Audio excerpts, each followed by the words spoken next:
Hampton Roads has a long-running high school and college sports tradition. This is 757 Saturday Sports Talk. Here are Matt Hatfield and Coach Ed Young.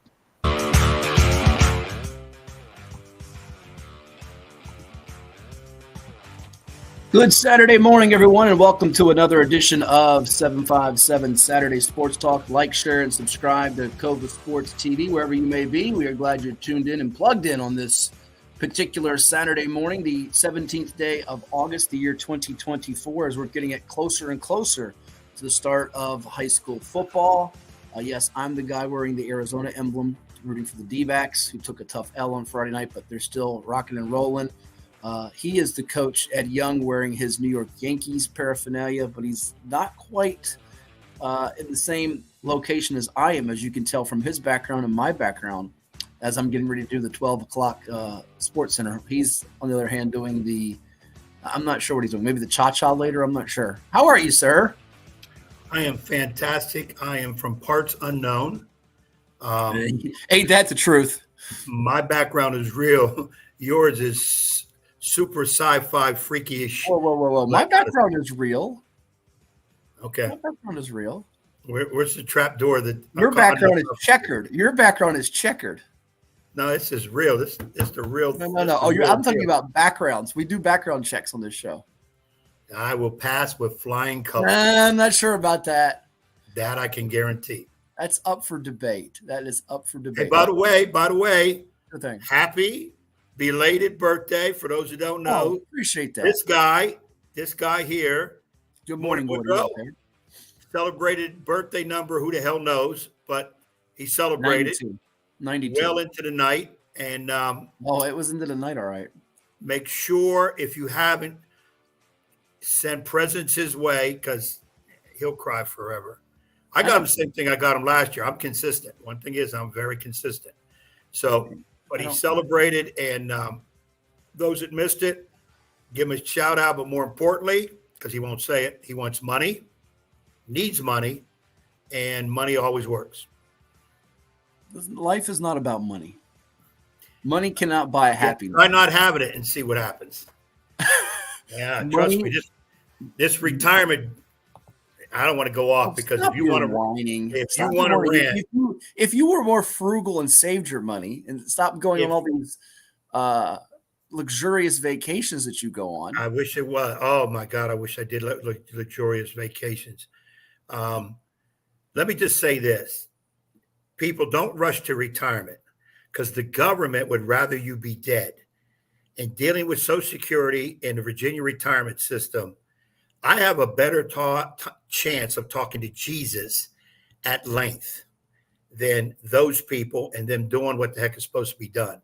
And I'm just beginning this retirement business thing. I'm not even deep into it, if I can even make it. So, and again, that's from the teaching side. But it is, in all seriousness, a joke. Social Security situation in this country is an absolute joke. And the comment I made, the government would rather have you dead, trust me, is real, because they don't have to worry about getting you the money on time or money period, whatever. But, and I'm saying all this in a calm way, because it would not take much for me to snap on the rant of ages on retirement. But that's for another time. Do you think our audience really cares, to be honest with you?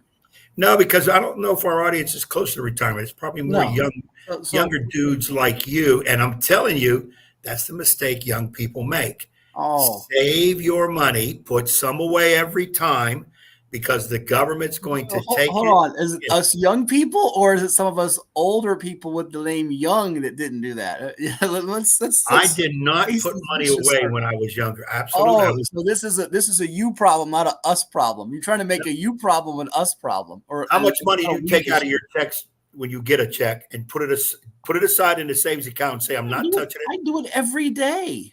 Every day. So you make big checks because you got money coming in from all avenues, and Big Money Mike is what we'd have to call you. Big Money Mike? Big Money Matt. My name is MH today. I don't even have the full display name. Actually, we do now. But you were messing up with some of the gadgets I can see this morning. I really don't say much, because if he left it up to me, we'd only be on in Tokyo, and that'd be it. Tokyo, Thailand, wherever, Ukraine. In France. Hey, speaking of Paris, France, the Olympics just wrapped up last week. And did you watch the closing ceremonies? And what was before we get to, and we've got, don't worry, folks, we have tons of high school football content, interviews for you to peruse. A couple of interviews coming up. We've got Coach Boyd of Grafton, Coach Williams of Booker T. Washington on deck. But we've also caught up with some coaches at scrimmages here recently. We caught up with Lauren Johnson of Highland Springs, Anthony Jofrion of Kings Fork. If you don't hear them today, you'll hear them next week. For sure. We've got just tons and tons of coaches coming your way. You're going to hear from, in addition to them, Brandon Williams of Green Run, James Yeager of Ocean Lakes, a couple of Ocean Lakes Dolphins standouts in Noah Colon and Devin McGill. Rashad Cook caught up with our man Jack Lowe, he of Western Branch, Elliott Duty of Poquoson, just a smattering, Edward, of coaches galore that will be on with us today and next week as we give you more of an in-depth preview with our predictions next week on the 24th on the program. And I believe you said we've got Tim Kirchin who's scheduled to join us as well next week. Potentially, you put your finger up. That may mean not so fast, my friend. Lee Corson. No. Tim Kirchin, I still have it on the phone, said he will be more than likely available for next week. He thought I said, come on this Saturday today. Okay. And I said, no. I said, Tim, whenever you're available, because we know you're busy. He probably was available today, and you just turned him down like a knucklehead, but that's okay. Yeah, we're getting to the point now we can turn down some of the big timers. But he said next Saturday, I just got to get with him during the week and kind of lock down a time, and we'll do some Major League Baseball update at that time with Mr. Kirchin. Okay. Fair enough. But a lot going on here on Cova Sports TV. Like, share, and subscribe again to our YouTube channel where you can get it on each and every Saturday. And but go back to for the moment. I wanted to hit one with you with the Olympics. You watched the closing ceremony. You watched, I'm sure, the basketball. The men's and women's teams had some nail-biting finishes against both against France. The women much more surprisingly, because that was not expected, than say the guys led by Steph Curry, LeBron James, Kevin Durant and company. But what was your reaction to both of those games? And I'm sure you were into other events as the Olympics finished up. We obviously saluted Grant Holloway last week. He got Olympic gold last Thursday. So that's 10 days ago, 8 days ago, 9 days ago, something like that. And then the track and field's always interesting. People also get into the tennis and the golf. But I'll be honest with you, the tennis and the golf and even the basketball to an extent, I don't view them as like pure Olympic type sports. I think of more other things than those events. You think more in terms of my brain with Olympics, I think of the track and field and the swimming first and foremost. How about you? Basketball, top of the list, but I'm prejudiced. It's definitely for Olympic sport. Track and field, swimming, gymnastics.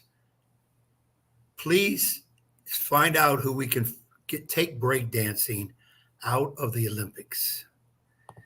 Or if we're going to do breakdancing in the Olympics, please get real live breakdancing type people, which is mostly the kids.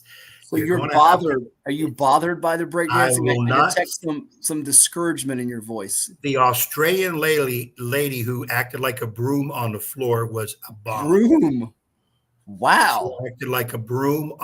It was an absolute abominable disaster to breakdancing. Wow. But I don't think overall breakdancing belongs in the Olympics. If you want to do it as a entertainment in the opening ceremonies, closing ceremonies, and have different countries throw their best breakdancer out there, that's fine.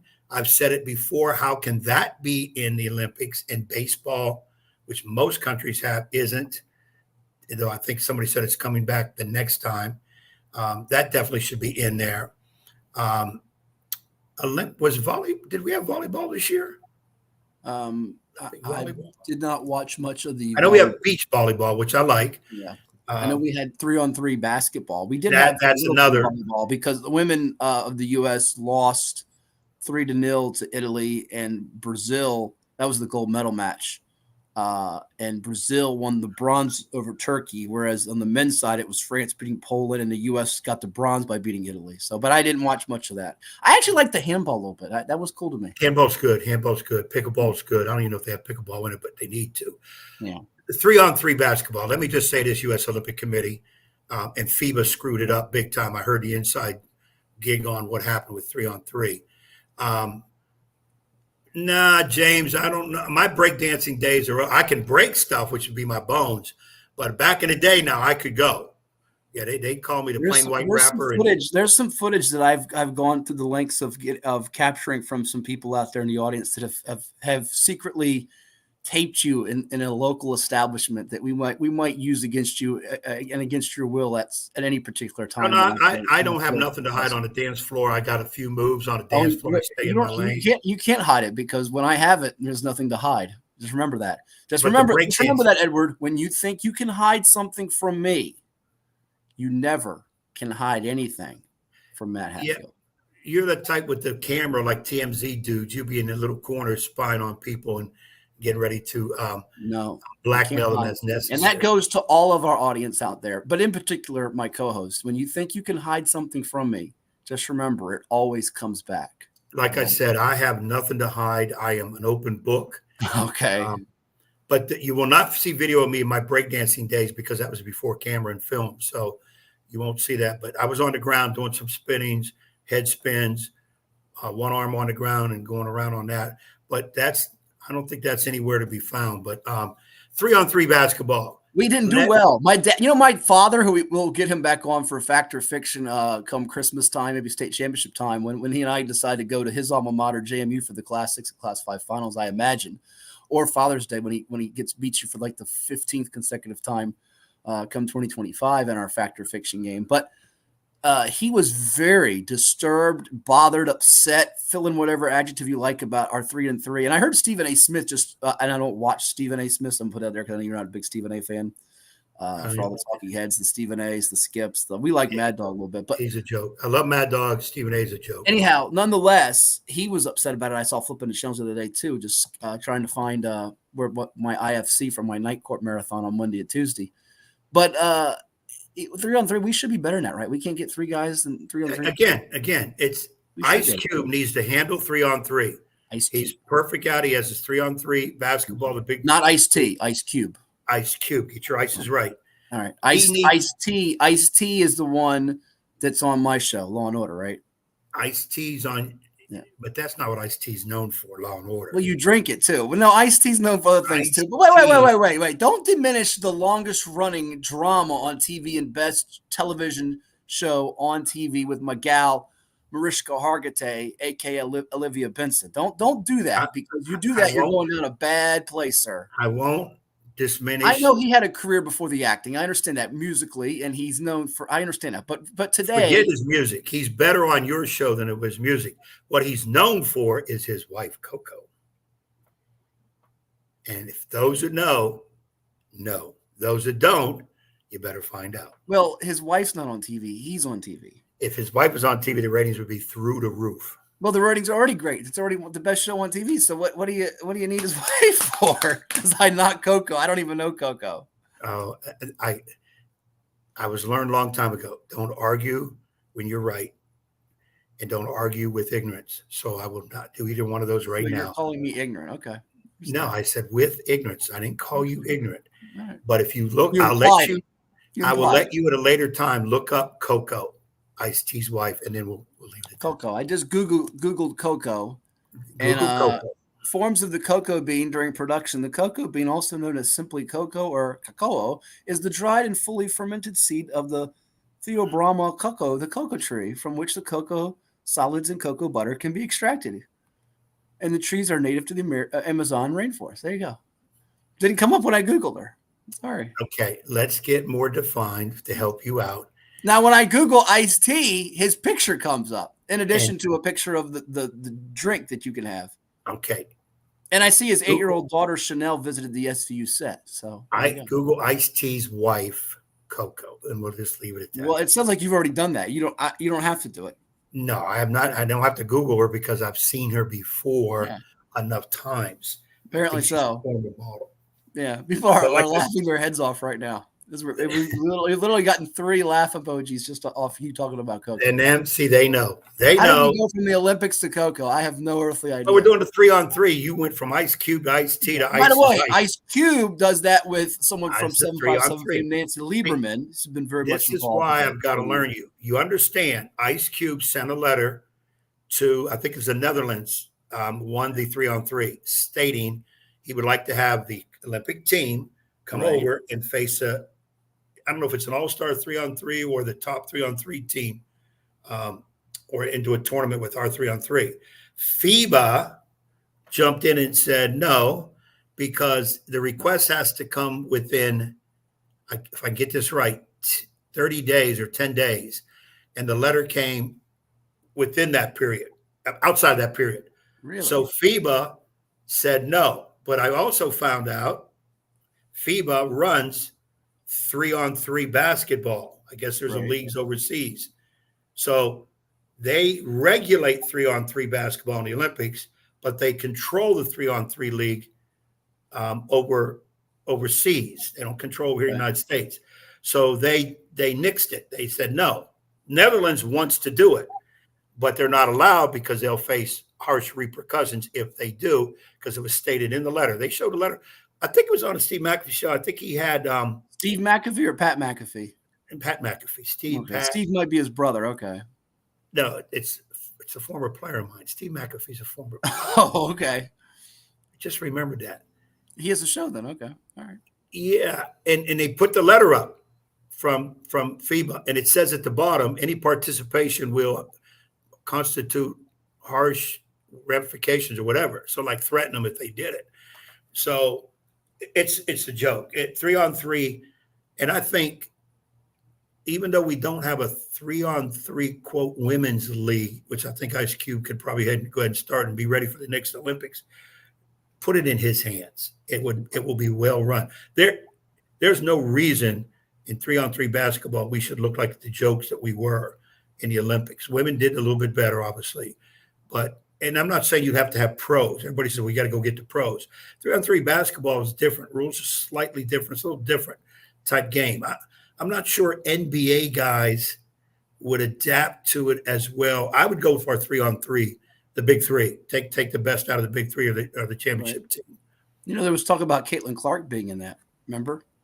By the way, she's playing quite well. WNBA, Indiana Fever got the W last night. What'd she have, like a triple-double? She's been tearing it up. The Olympics made me forget about the WNBA because they took a 25-day break. And then they came back last night. And how rough would it have been if it wasn't for just the step-up play of a number of performers? I was actually texting with Delisha Milton-Jones, our women's basketball coach at Old Dominion, which I've been privileged the last 3 years to call her games on the radio side of things on the ODU Sports Radio Network. She was on the Olympic committee that picked the team, and they took a lot of criticism not having Clark, not having Angel Reese, not having others on that team, Arike Ngumbawale. But I tell you what a job. What's that? That was easy for you to say. Yeah, you can't spell it, and I didn't sneeze can't there. Say it. Yeah. But I tell you what, great job defensively by Brianna Stewart on the perimeter and Asia Wilson inside, who didn't have her best shooting game and touch early on. But my goodness, as big those free throws went down, and Copper just only enhanced her already great legacy. I tell you what, the women's game was equally exciting as the men's. And we actually have one of our mailbag questions later on in the show that we'll touch on, actually throw it our way in regards to the Olympics and what we thought on that front.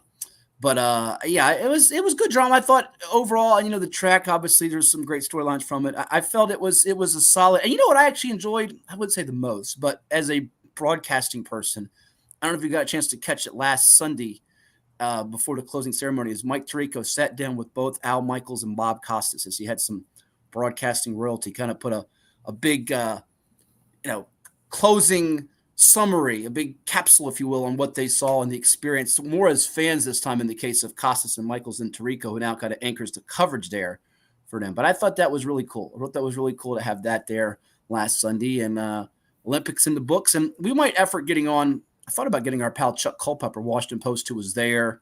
A couple other people I know that were there, but we might effort that. Right now is a lot of football talk to get to, and we're going to take a timeout unless you have anything else to add here before we take our first break and hear from you. We got to effort with the right sources. We got to effort Grant Holloway.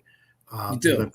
When he's back. I'm sure he's going to get honored at Grassfield High School. I saw a couple of TV stations over there. They had a big viewing party over there. Good pals with Rod Johnson, my former Virginia Preps colleague, who's an assistant football coach with Joe Jones and the Grizzlies over there. He was telling me about it. People all giddy. I saw Leroy Harper, track coach, brother of Isaiah Harper, who started Old Dominion. He was in tears over it, and I know he's very tight with Grant. I was just over there about 2 months ago when they had the Patrick Jones camp. Patrick now with the NFL's Minnesota Vikings, and pretty cool time for that school. You see Jones playing in the NFL, and you see Holloway on the grand stage getting Olympic gold. That was so neat for the 757, and to do it the way he did it after being so close 4 years ago. I guess it was 3 years ago, technically, the last Olympic go round. Right. Pretty special. Absolutely tremendous. Watching most of the Olympic track events is just great drama. But the men's relay team, when they messed up the baton handoff, once again, frustration. Bothered you? We're too talented and too good to be making mess. And I don't run relays. I don't baton. Thank God you don't run relays. We might have to call the paramedics if you ran a relay. Well, 50 years ago and probably 159 pounds ago, I could run. But now I never get that. You make your kids, and I know one of them out there has been watching on IG, our man on IG, Cool Dre 21. You know who that is? Your guy who's still playing pro ball, doing it up big, Andre Jones from your 2004 through 2008 Warriors teams of Nance, whatever. I wish we could put the IG post up there. He said, "My guys this morning," but I would love to get his take, and Nick Wright and all those guys that played for you. Why you make them run all these miles and are so demanding in running, and you don't run an inch. You're so. No, I run more than an inch, but the problem is at my age, my weight. The more I run, I would not be the leader that I can be for my young men to instill in them that what is needed to become among the best. And if I have a heart attack, who would lead them? No, we don't want you to have a heart attack, but I think you're phony. That's all. No, it's just my days of running. Back in the day, I could go. I can. Yeah. I remember racing people on a track somewhere, and I never wore shoes. I think I could go. Why would you not wear shoes when you run? I don't know. I like the feel of the track, especially the rubberized track, on my feet. What if it's like 97 degrees outside? And by the way, the weather here in Virginia, I know that's probably made me run fast. It was awesome. It's been awesome the last week. It's been in the 80s. Perfect weather. I'm going to take a dip in the pool later, which I know you love. Jesus. Yeah. Lord Jesus. Here we go with the pool annex. The Fool. You ought to get a sponsor, the Fool in the Pool. We'll take that sponsor. Anything that keeps us, somebody out there. Anything that keeps us afloat. Did you see what I did there? Right. A public service announcement. People, everybody out there, I know you all know people. You know somebody that knows somebody. We need a sponsor, an aquatic type sponsor would be the best for the Fool and the Pool segment with Hatfield. It would go international. It would be good. We just have to keep the kiddies and the women away because it would do detrimental harm to them. But let him do his thing in the pool. But wrap up real quick on the Olympics. Men, get yourself together. Women are always an absolute treat to watch, more ways than one. And basketball, the women's basketball game. How about the girl who shot that? I didn't realize it because I didn't see the game live, traveling. But they didn't know it would be a 2 or 3 pointer, but it's clearly a 2-pointer. Had she hit that, they would have won by 1, right? Or would have went into overtime? They would have won by 1. No. It would have been tied. I'm sorry. The young lady who hit the shot, I know you're talking about. She was spectacular in the game. You're talking about Gabby Williams. She's WNBA, isn't she? Yeah, her foot was inside the 3-point line. She WNBA? Who's that? Gabby Williams. She in the WNBA? Yes, she is in the WNBA. Okay. Most everybody is in the WNBA. Some great things. And by the way, I think I've said this before. It's no what I want to say, tragedy that Clark and Reese weren't picked. We're They'll okay get their with next go around. That's what I was getting to with not to cut you off, but getting to with Delisha Milton-Jones and the job that the committee did. I know Dawn Staley gets tons of face time as she should, spearheading the effort. She coached the team the last go round. This time it was Coach Ray from the Lynx. But look, they're going to be there next go round. We don't make this big a deal with men's players that are rookies. Like, well, Wembanyama's not with our country, but Cheryl Reeve, by the way, and company would have been under the griddle if they lose this. Oh my gosh, what a bad job! And people were ready to just unleash on them. And look, that team was fine. They didn't play a great game. They muscled and mustered up the energy down 10 in the third quarter to rally and get the W against it was a splendid performance from Gabby. But they got it done. And the women's now have won 60 plus. Their streak is impeccable right now. Yeah. And first of all, those two young ladies. The way the WNBA is set up, you go right from college play right into the WNBA. They'll be there in 4 years. What are we talking about? They needed the rest, number one, but that's not the main reason. They had better people out there. Everybody's on to Caitlin. More seasoned. I don't know if they're saying better. And I would just say this: look, they're going to be their next go around. It wasn't going to be the difference in us winning or losing. That's for sure. Diana Taurasi, she'll probably be gone. Caitlin Clark is a perfect replacement. Very similar style player at that early age. Yeah. So the problem with all this is, and we've said it on this show before, it's the Caitlin Clark, Angel Reese from college days, the rivalry for all kind of reasons why, some positive, some negative. And those people are jumping on the bandwagon to move them on. Now they're playing great. Everybody says it's going to come down to rookie of the year. It's going to be one of them too. And they are playing great, but people, our American women are okay. I didn't agree with the coaching selection, but that's a whole nother story too. You're not a Cheryl Reeve fan? No, I think we could have done. I don't want to say better because the young lady is a pro coach. She's very good. She's won championships. Why? My question would be off the top of my head to show my ignorance. Why was Dawn Staley not continuing? She did it last go round. Sometimes it's I don't know if there's an eligible. You're allowed to do it two go rounds or not. Krzyzewski didn't do it both times. I thought I had more issues with Steve Kerr's coaching than I did hers, to be honest with you. Although the gold medal game, you wondered a little bit with some of how they were performing. But yeah, Steve Kerr against Serbia in the semifinals, third quarter. What are you doing with your rotations? Jason Tatum's the best player on the best team in the league, and he doesn't sniff the floor. That kind of expressed, yeah, that right there was mind blowing. And there was a game. I think it was because of maybe rest. Durant didn't play, and then when he finally did play, of course he went off. But Tatum not playing. That's a hard one to explain. You can't say, oh, geez, we got a lot of good players. Yes, but you got to know your people. You got to know your rotations. Those guys aren't used to being bench players. So you're going to have to play them and give them their just desserts out there playing and not to play at all. And the only reason is, I guess I forgot about him because he wasn't disciplined. There's no reason to discipline him. He wasn't hurt. So that was tough. And I know Tatum was not happy when he even made a statement that the Celtics would beat this year's Olympic team. Jason, please. Yeah. I can't take that or Carmelo's about the goals are better than winning the championship. That's low. You know what? That one, I understand what he's saying. Don't say it. That's one of those, as George Bush at that time, an inside word popped out. Keep that inside. Don't say that out loud. Right. The NBA championship is a bigger deal. Winning Olympic gold is fantastic. Now, if you want to say importance, it's easier to try to keep that argument and say importance, but it's not a bigger deal than NBA title. That's what those guys play for, period.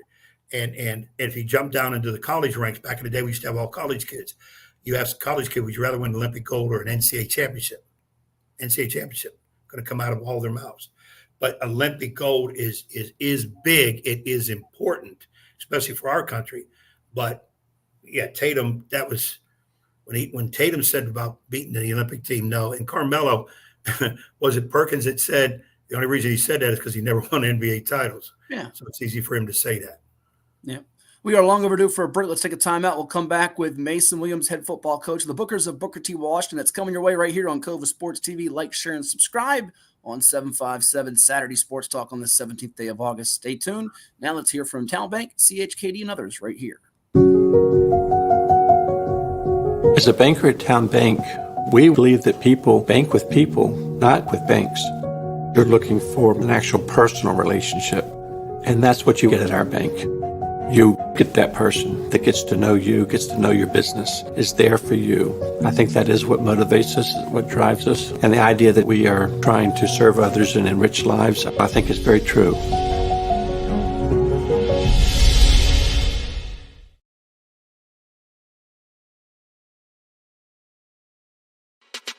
At CHKD, sports medicine is more than just treating injuries. It's a whole team approach to caring for young athletes. With experienced physicians, surgeons, trainers, and rehab specialists here when kids and teens need them most. Our experts help young athletes prevent injuries too, with advanced training and conditioning programs that keep them in the game safely. CHKD Sports Medicine, where kids are more than patients and we're more than a hospital.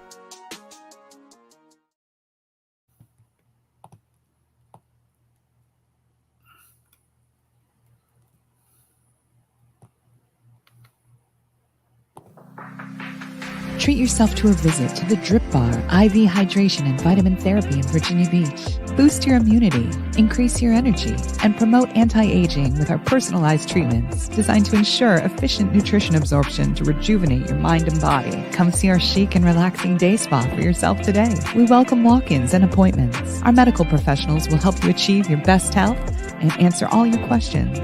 The Drip Bar at Landstown Commons in Virginia Beach.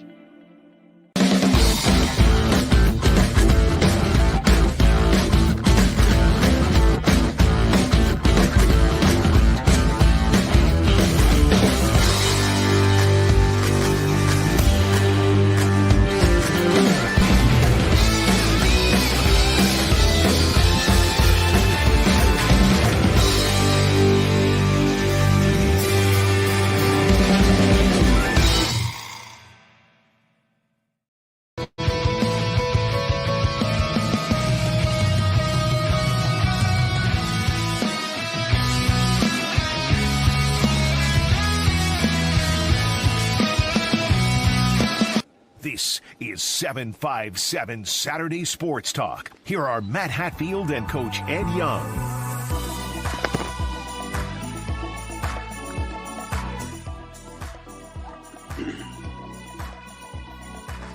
And we welcome you to 757 Saturday Sports Talk. Back here on the program, we have a special guest with us. He's the new head football coach of the Mighty Bookers of Booker T. Washington High School in Norfolk, as they are getting ready for the 2024 campaign. It's pretty much here as we're counting on the days to the kickoff here. And we say hello to Coach Mason Williams here on the show. Coach, how's the summer been for you as you're now the new head football coach? So we also say congratulations to you.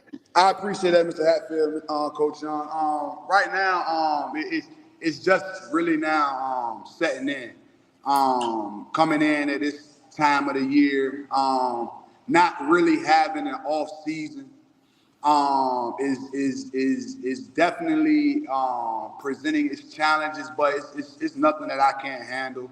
I'm just excited to be back home, in the great city of Norfolk, Virginia, and just bring my talents back home. Well, you say back home, so let's get into that first here, and I'm sure Coach Young will follow up with some questions about you from the philosophical standpoint, vision for the program, this year's team, and we'll hit on the names offensively, defensively we should watch out for. But let's dive into you, where you played, because I understand you are a Norfolk native, played in the Eastern District, but you've also coached in the Southeastern District here recently as an assistant. So give the mini biography to the audience, the fans out there that don't know a whole lot about Mason Williams, and fill them in if you can. All right. So as you all may know, my name is Mason Williams. I'm a product of Norfolk, Virginia, born and raised. I graduated from Norview High School in 2005 at Norview. I was a 3-year varsity starter for the football team. Went on to Virginia State, graduated from Virginia State and landed my first coaching job in Suffolk, Virginia, Whitney Kings Fort Bulldogs. Started some great things there. We were able to, just bring some stability to that program and a championship mindset out there in Suffolk. I was also given the opportunity as an offensive coordinator at Nasmith River in Suffolk, where we made a run at the 5B regional championship. And now I'm home, just bringing home a wealth of knowledge, energy, just in an attempt to revitalize Booker T. And as we know from many sports, Booker T's had some fine athletes over the years. You think of Bruce Smith, the all-time sack leader in football. We saw Michael Evans dazzle in basketball. They won a state championship in 2006 in hoops, and some other guys here in recent years. The Lafayette Smallwoods, the Dante Truck Caperses, the Jamil Hummer Lawsons have been some standouts as Coach Williams tries to get the Bookers back on the right path here, Ed. Well, yeah, Mason, again, I echo too. Congrats on your first head coach. And obviously in the city where you made your name as a player. Now you come into your first head job, and you're still young. I know you've had some decent assistant positioning. What maybe were or still are three things that you felt, okay, this is what has to happen for me as I take over this job. I've been told it's your job. What were maybe three things that you went to take care of? Initially my mindset was to stop the bleeding. Keep the talent. The kids that are here, that was my initial mindset upon taking the job, was to keep the kids that are here. As we all know, anybody that's been in the Eastern District or spent any time in Norfolk, Virginia, we know that Booker T is a hotbed for talent. So initially that was my main thought, stop the bleeding. Bring a new era, a new mindset to the program, and just establishing a rapport with the kids and community members.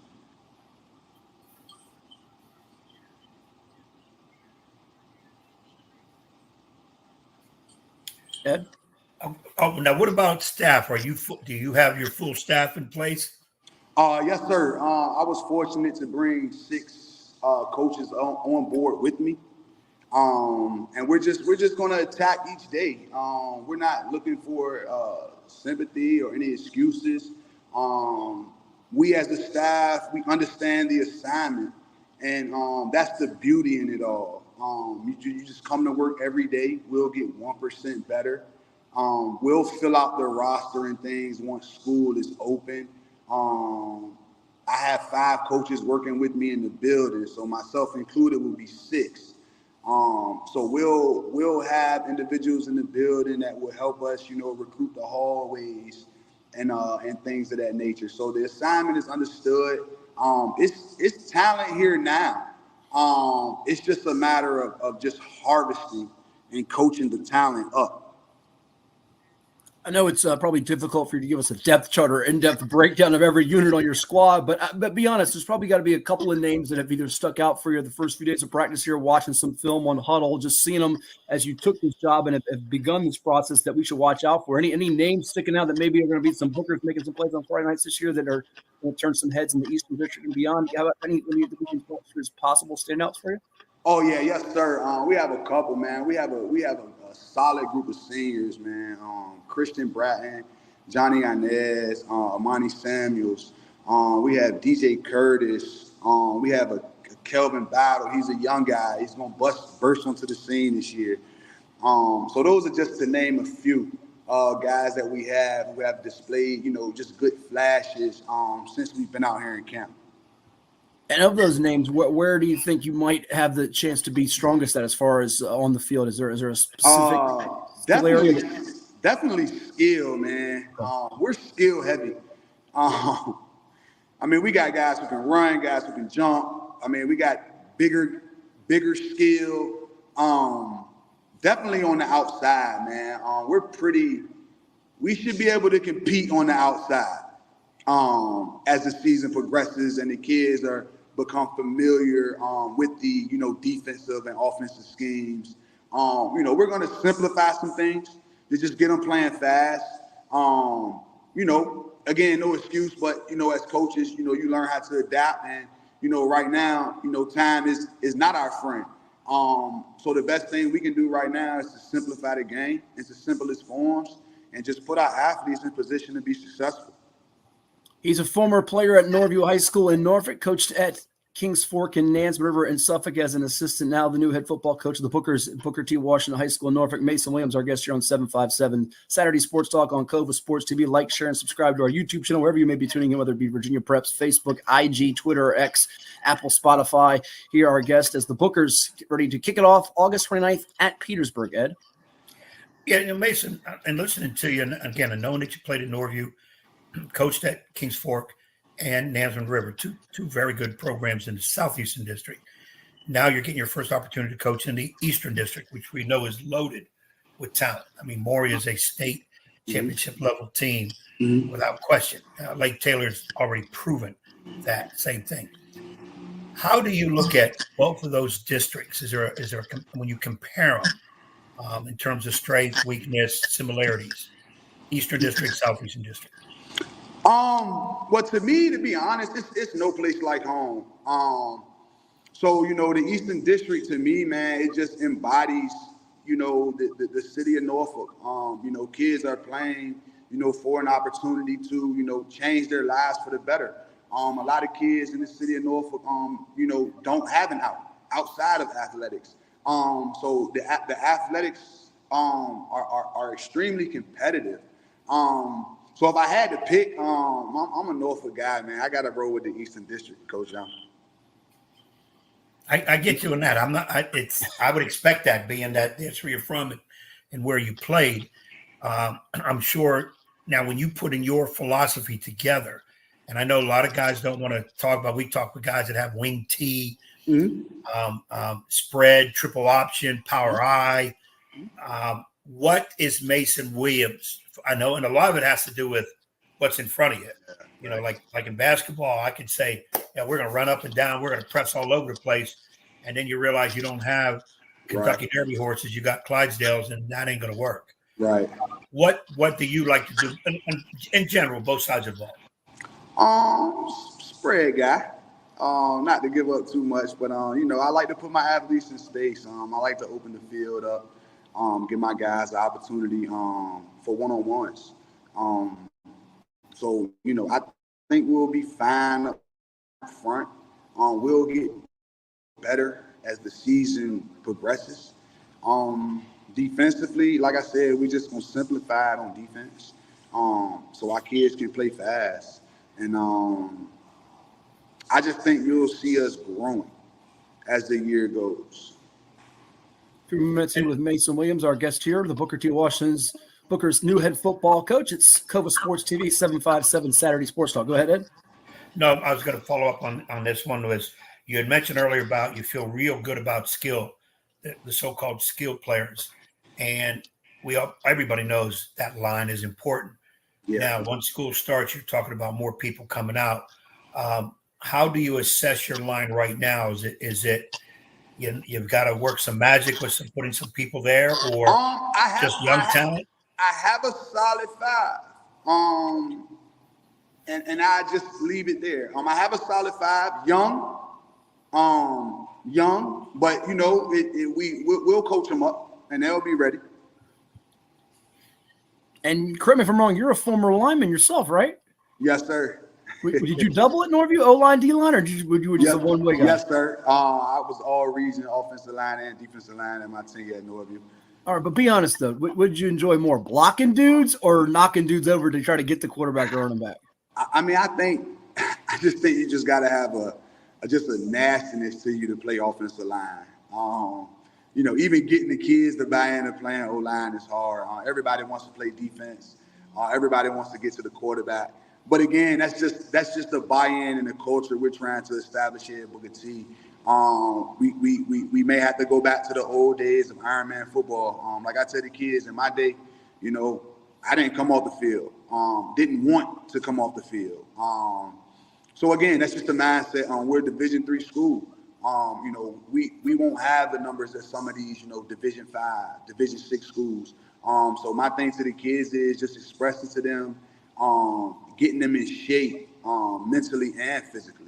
And I just think, like I said before, I just think as the year progresses, we'll see more buy-in. I think we'll be right where we need to be when we need to be there.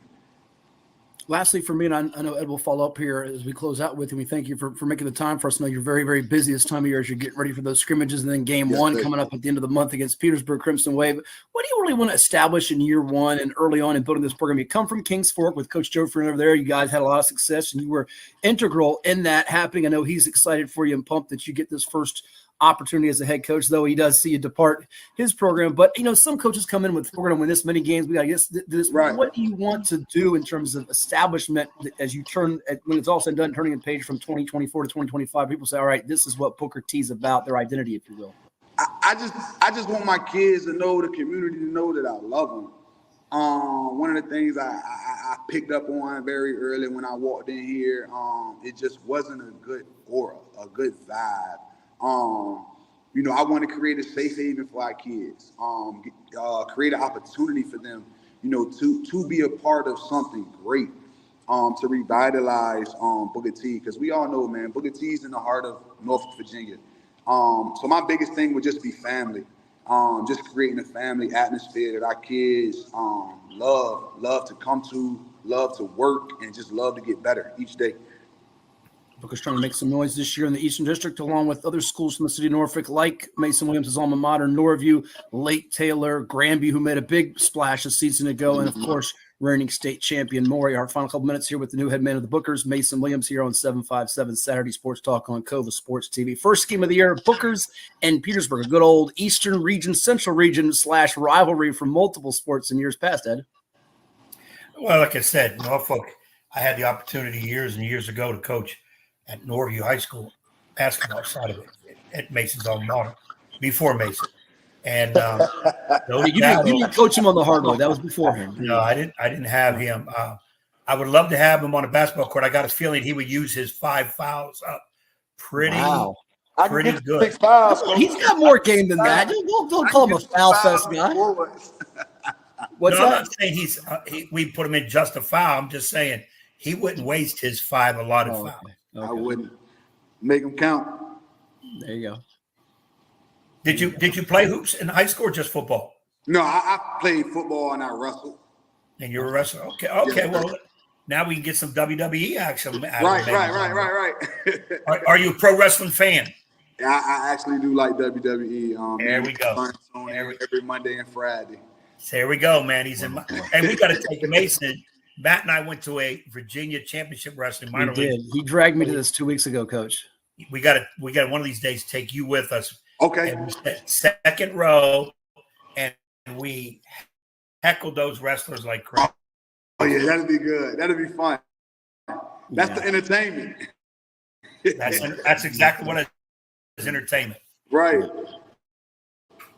Well, we're looking forward to seeing some entertaining Friday nights over there at Booker T. Washington, a high school, a place where Bruce Smith once sacked quarterbacks and restored the tradition and pride of there to the Bookers. Coach Mason Williams, thank you so much. All the best to you, and we'll be watching. Keep in touch. Yes, sir. I appreciate it. Thank you. You bet. That's Mason Williams with us here. All right, now. I appreciate it. Man of the mighty Bookers of BTWR, guest right here on Cova Sports TV. We'll take a timeout. We've got more 757 Saturday Sports Talk coming your way. Don't go anywhere. Right here on Cova Sports TV after we hear from some of the sponsors that make it possible. Pain and Gain, your one-stop shop for all things field hockey. Located in Princess One Shopping Center, Virginia Beach, we carry everything you need on the turf, from black sticks, turf shoes, mouth guards, and much more. Try out your stick before you buy in our synthetic turf area.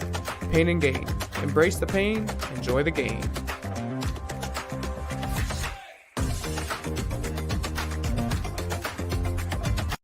Well, it's everybody's favorite time of year again. Time to prepare to make your annual donation to that infernal revenue service. And if you're like me, you need help. Help to keep that donation as small as possible. So get off your W-2 and call John Maynard at John's Tax Service. 455-6763.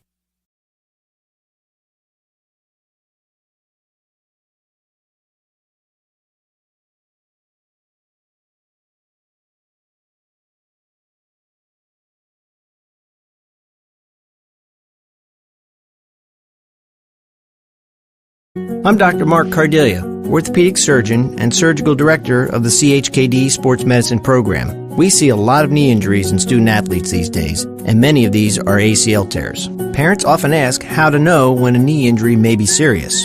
The most obvious symptom is severe pain or swelling in the knee joint. Your child may have heard a pop when the injury occurred. Look for signs they can't put weight on the knee around 48 hours after the injury, or if the knee feels unstable or wobbly. Those are all signs you should see a CHKD sports medicine specialist. Our sports medicine physicians, surgeons, athletic trainers, and physical therapists understand the needs of growing athletes and tailor treatment to fit each child's age and level of activity. Our goal is to accurately diagnose the problem in a timely fashion and provide the treatment that will ensure a safe return to activity. Kids want to play, and we want to help them get back in the game. To learn more, visit chkd.org. Sports medicine at CHKD. We're more than a hospital. All right, we're back. Here we go. What do you call a hippie's wife? You call a hippie's wife Mississippi. Mrs. Hippie. Hampton Roads has a long-running high school and college sports tradition. It's time to give them the spotlight they deserve. This is 757 Sports Talk. Here are Matt Hatfield and Coach Ed Young.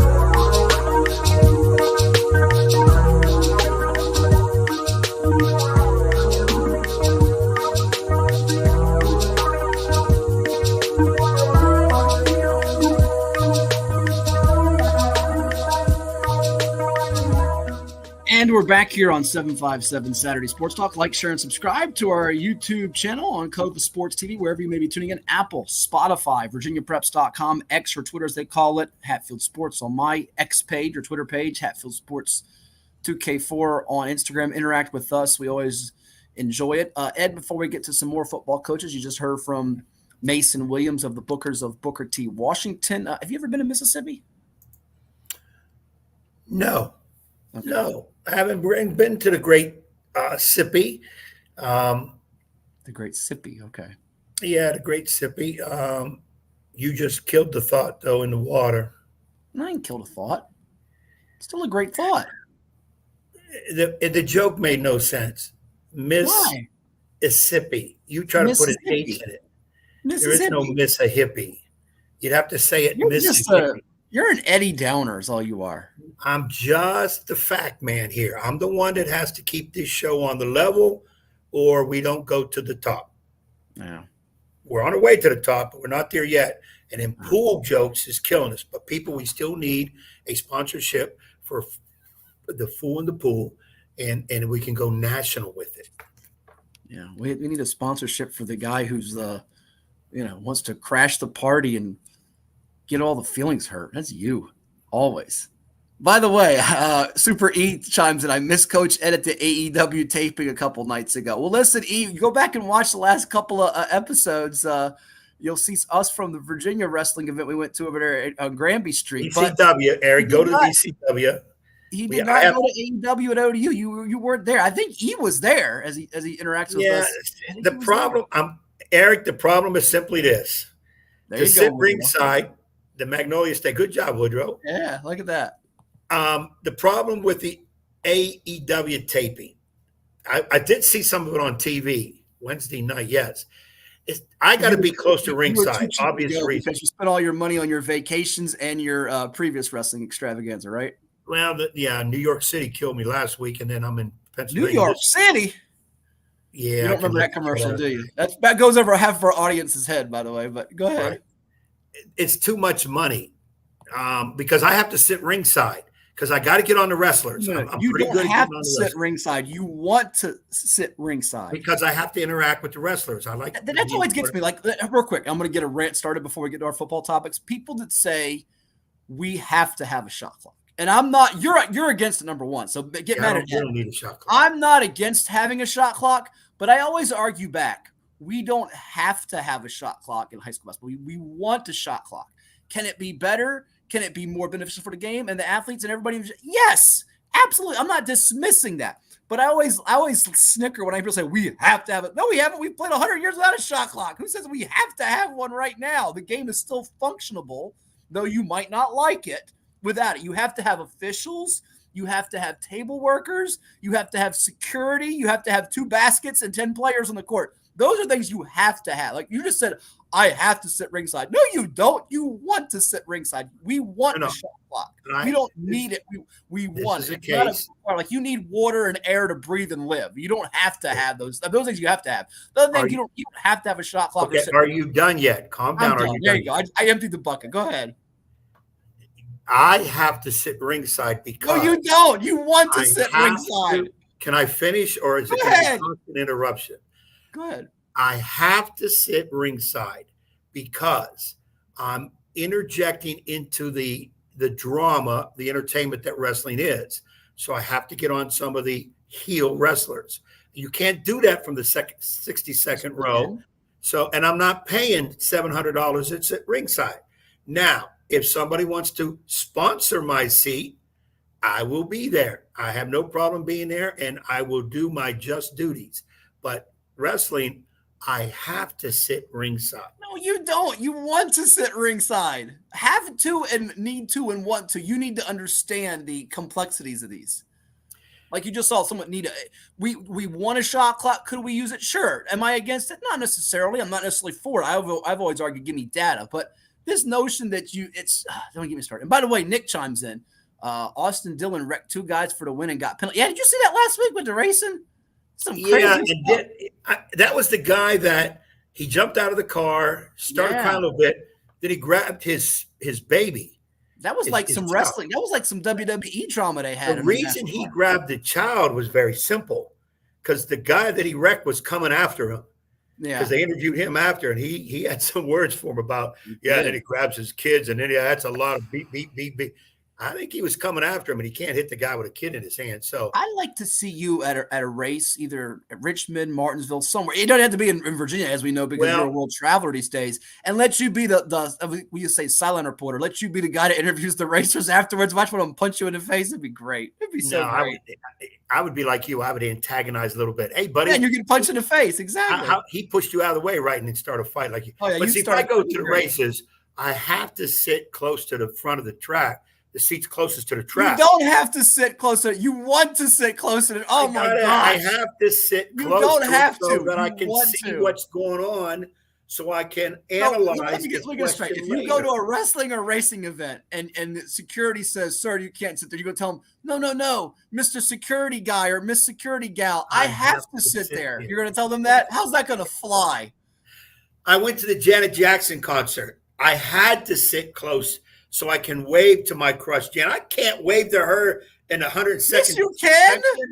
No, she waved to me because I was up close. She didn't wave to you. And I was able to see that. You're delusional. You are delusional. You are very delusional. She was not waving at you. Okay. Yeah, and wait a minute. We're talking about racing in a nutshell. Yeah. Who's this, Caleb? Caleb, we don't do a whole lot of race talking because one of the things we've learned, if we're not real vested in it, we'd rather have somebody maybe like you come on who knows a lot about it, and we kind of play off of what you know, and then that way we give our audience the real money deal. How about that? Derek said he'd emptied a billfold. Look at that, to see you with the matching hat being a wrestler. Oh yeah, it could be like the guy you heckled. What was the guy's name? Sharky or whatever his name. Snarky. What was the guy's name? His last name was Sharky. You told him take the suit back to Sears. You had the whole place dying with that line. You know what? I can come in this suit. Derek, let me bring you back. Let's go WWE about 15 years ago. Matt might remember this. The Godfather. Remember The Godfather? Remember how he dressed with the hat with the feather? Oh, yeah. I do remember that. He had all the women. Yeah. Okay. Yeah. Okay. We haven't been to races. I thought maybe you've been there too. But, a lot of people, I'm going to say this hopefully the right way. A lot of general racing fans, they go to races because they like to see the accidents, which is one of the most asinine, stupid reasons to go to a race, just because you want to see the accidents. Well, you go to the hockey last week. Oh, not last week. A few months ago, we went to the hockey to see the Admirals playoff games. You went not just once. You went 3 times, by the way. You became addicted. Loved it. And your whole reasoning, I don't know if I told Dennis and Chuck and Nick this, but I was telling people this. Your whole reasoning, and Dennis, the former Admiral, is great, by the way. Dennis McEwen, that is. Your whole reasoning was you wanted to see a fight, and every time they had it threw down, you were yes, that's what you said. I want to see the fight. That was your yes, that's what you said. Don't lie. I'm on record.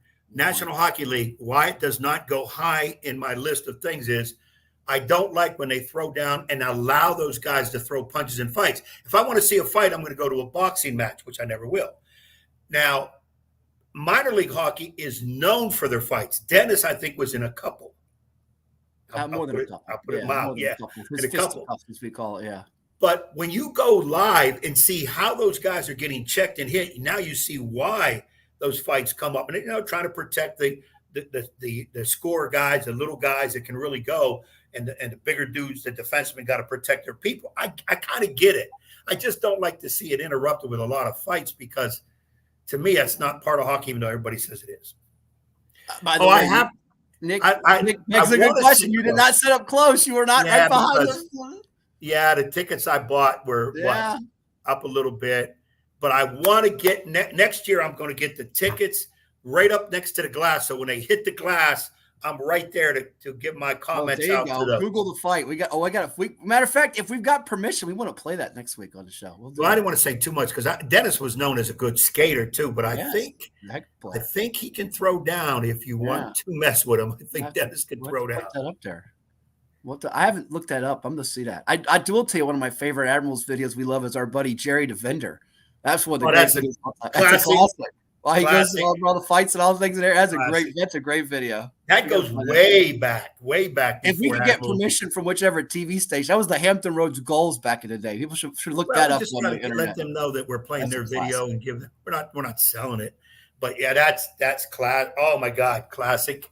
Yeah. So, all right. Well, we mentioned it a few moments ago. You said the show is on its way to the top. At the top of Region 2A. From the Bay Rivers District, Edward, are the Poquoson Bull Islanders. And we say howdy to Coach Duty, right? See what I did there? Howdy to Coach Duty. There you go. Look at that. Look what I did there. Say something funny. Coach, it wasn't me. You're one of the greatest. I'm not being mean. I just said we say howdy to Coach Duty. Would you like to hear from him now and not hear from me? Oh, you don't know how many times I like to hear that. All right. Here it is. Coach Elliott Duty of the reigning Region 2A champion Poquoson Bull Islanders on Cova Sports TV. Hit that like button, the share button, and subscribe too. You'll get more of me and the whimsical Edward Young. Okay, here with Poquoson Head Football Coach Elliott Duty after his team's preseason scrimmage at the Ocean Lakes Dolphins. Coach, coming off the region championship a season ago in 2A and a state berth, you play another Class 6 school here, which you did a season ago up at your place. What's this do to help you guys prepare and get ready for the season? I think the athleticism. Their quarterback is very athletic. I thought he threw the ball well. So I think competing against that caliber of athleticism will prepare us for down the road. Of course, you lose one of the best speedsters in the whole area and state, Baker Green, Eastern Kentucky, I think it is for track. But you got a returning at quarterback in Eli Tyndall. He scooted around the pocket tonight, made a couple nice throws, including one late to your tight end and Ryan Burke. What do you see from him? A state champion in baseball this past spring. Yeah, he's going to be fine. Athletic, makes good decisions, throws the ball well. We got to catch the ball a little better than we did tonight. Sure. I thought we put some on the ground we should have caught. But we'll get better. Tonight was a good test, and we'll go from here, and we'll get ready, and we'll improve next week and get ready for Heritage, and then the Bay Rivers grind. There you go. And then by playoff time, we'll be ready. Tell me about number 70 for you. He's a rising sophomore. Carter Jones. I know he was an all-district, all-state level performer as a freshman. He's got an Old Dominion offer. And just speaking with you beforehand, he's just a really good kid. And tonight he made a bunch of tackles for loss on the defensive side of the ball. He did real well on defense. Later in the year last year, he was only playing offense. And then in the playoffs, he started playing defense. He did a good job. So he's going to do good things for us this year. A couple more for you, let you run. Give me some other names that we should watch out for this year for the Islanders. And you got some returnees in addition to Jones and Tyndall with and Burke, even some guys like Cleo Smith, right? Cleo, Dylan Bullard. Jason Kell played wide out for us. He caught a ball early made a good play on the ball in the air. Nate Kuros is playing some tight end when Burke plays running back. So he did a good job. So we're only going to get better. Sure.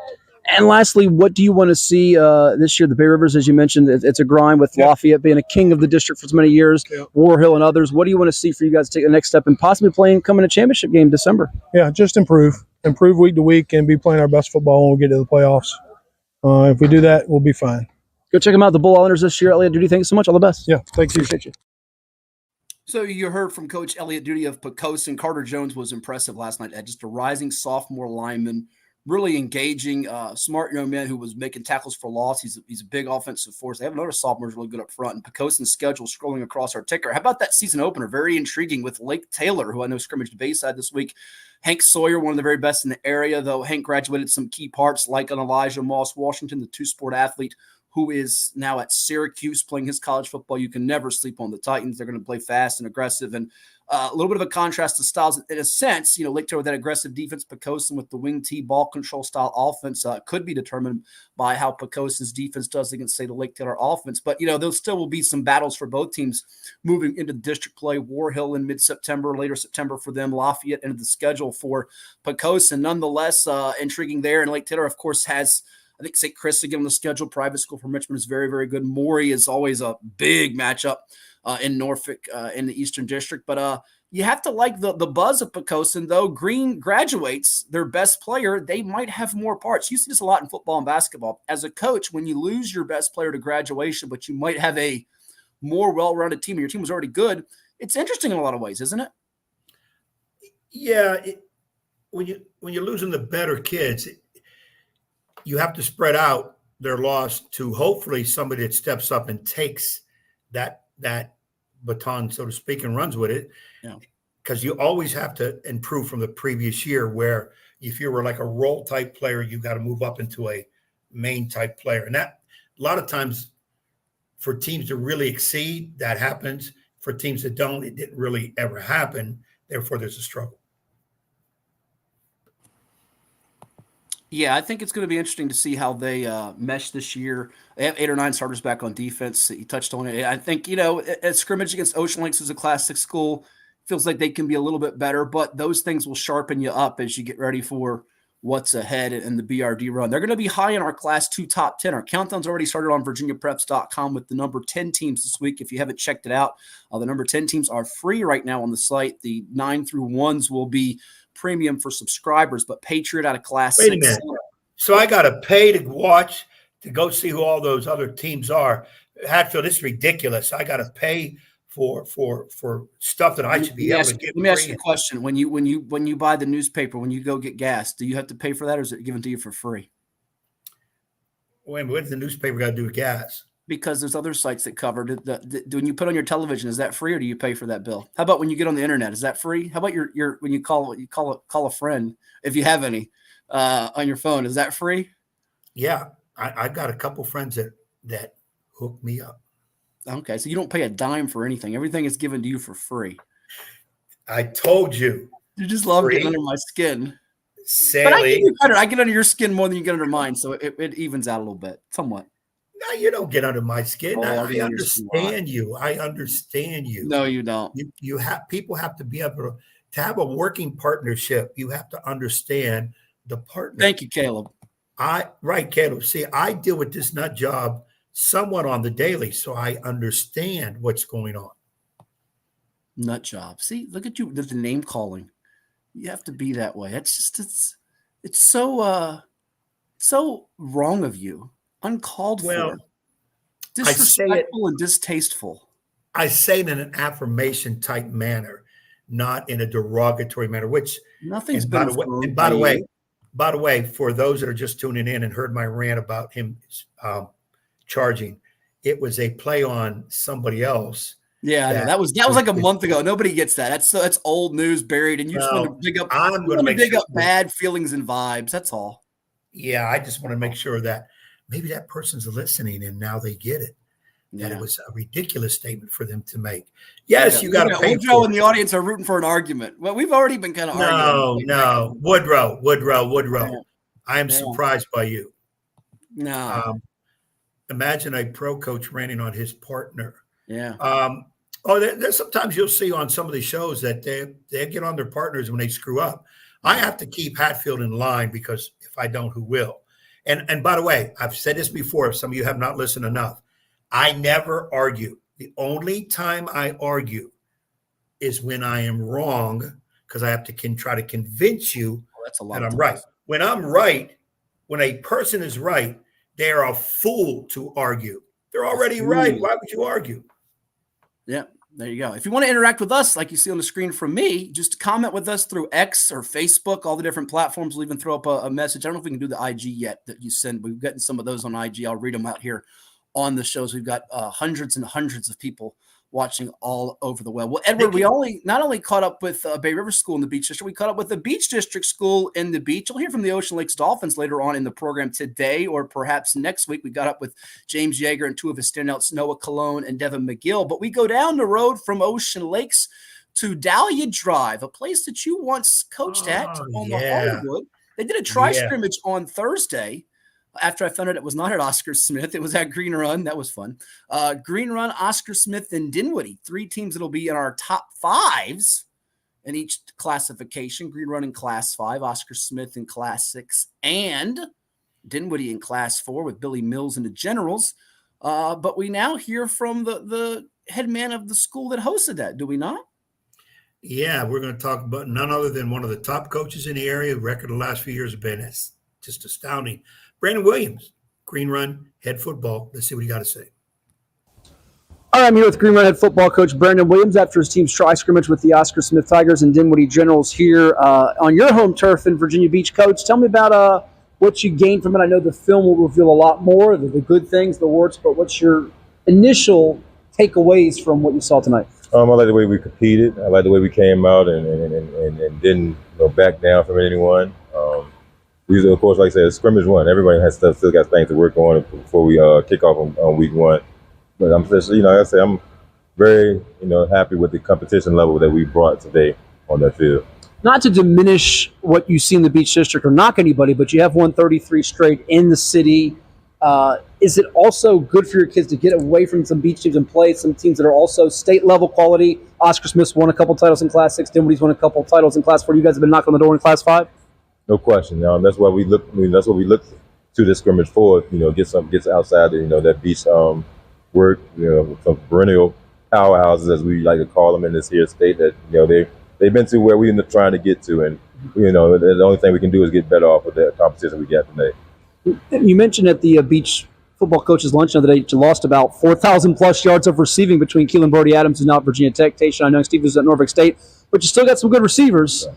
Don't leave out some other guys you lost. Also, they graduated in the last couple of years. Even before those, you had the Tayon Holloways of the world. But Jaden Anderson for you showed that wiggle, the Virginia Tech commit, and even using Knowledge Harrell, who's known for his defensive prowess on the offensive side of the ball. Will we see that a lot more this year, you think, potentially? Or? Yes, no question. Knowledge will definitely be a two-way player on both sides of the ball. Another receiver, young guy that's going to get some touches, Khalid Morris. He had a pretty good night tonight also. With Jaden, he's so dynamic, so we can do so many things with him. So if we get some help around him with 3 or 4 guys that can, take the load off of him a little bit, we'll be back to that dynamic offense that we had in the past.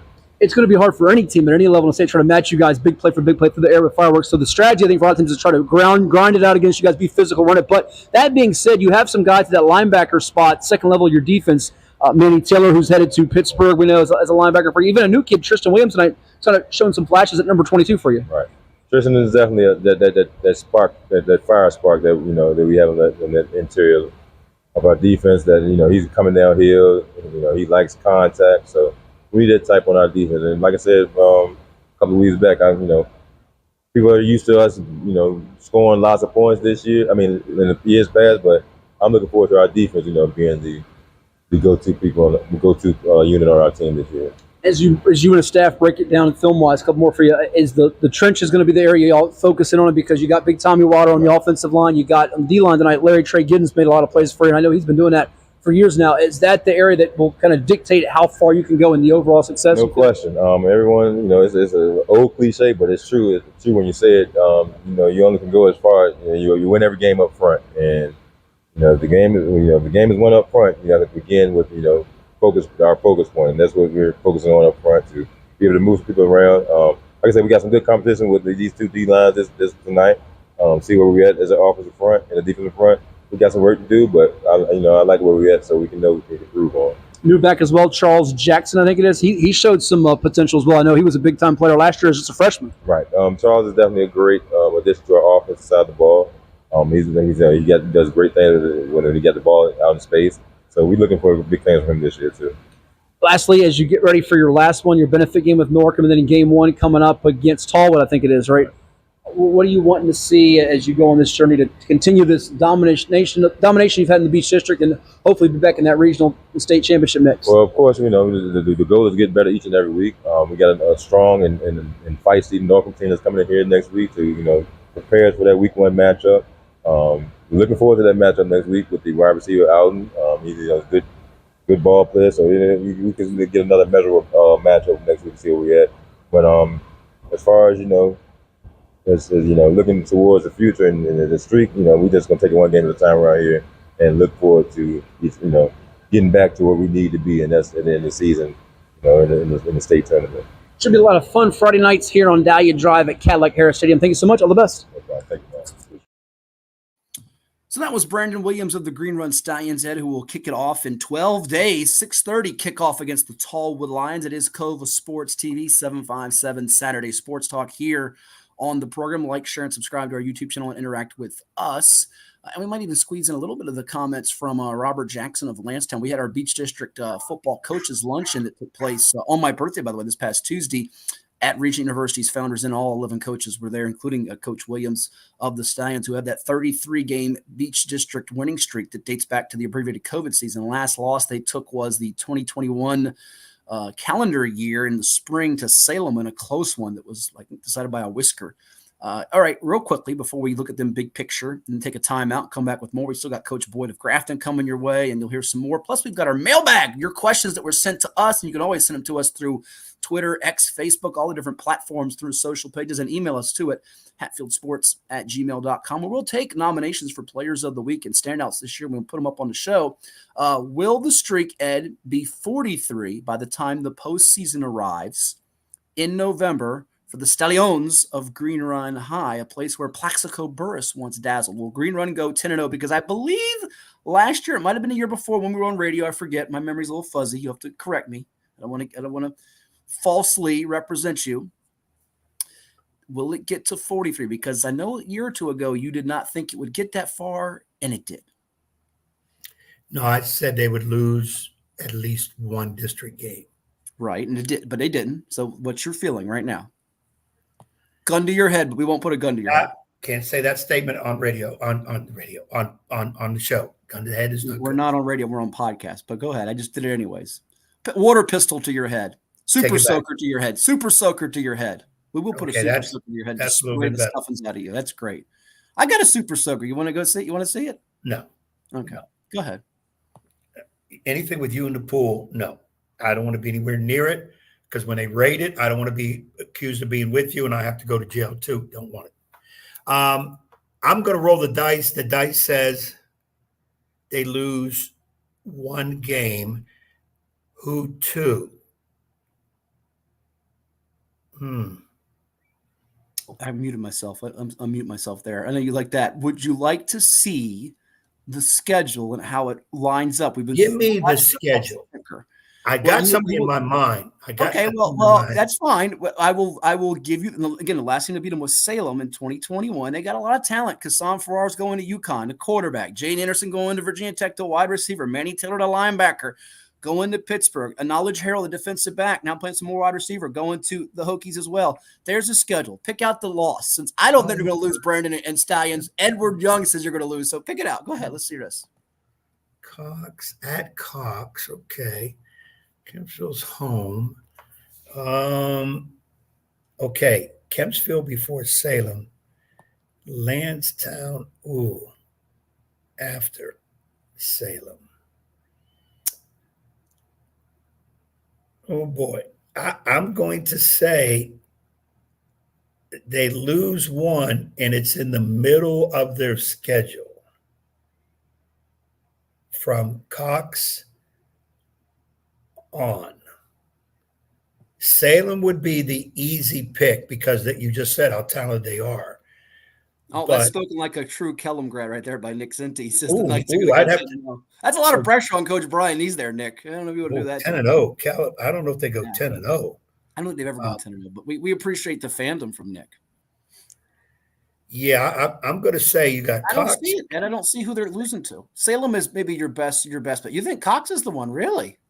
I'm saying from Cox to Salem. My guy at Bayside, John White. On a Saturday, really? They did lead them at halftime last year, but they lost some players transfer. They still have Halim Hardnett, wide receiver, is very good. Xavier Guidry, breaking in a new quarterback. In that run right there. I like all those guys. I just don't see it happening. I think you're out to lunch a little bit. So Well, I'm not hoping they lose, Brandon. You know me. I'm not hoping you lose. I think you're totally crazy on that one. Well, I've been called that in the past, so I don't. That's okay. I sometimes mimic that, but I do think there's a loss in there. But I do think they go deep in the playoffs. Okay, and win the region. Are they the favorite in your eyes in 5A? Indian River won the region last year, beating them at Green Run. And again, they had that first round scare with Deep Creek a season ago.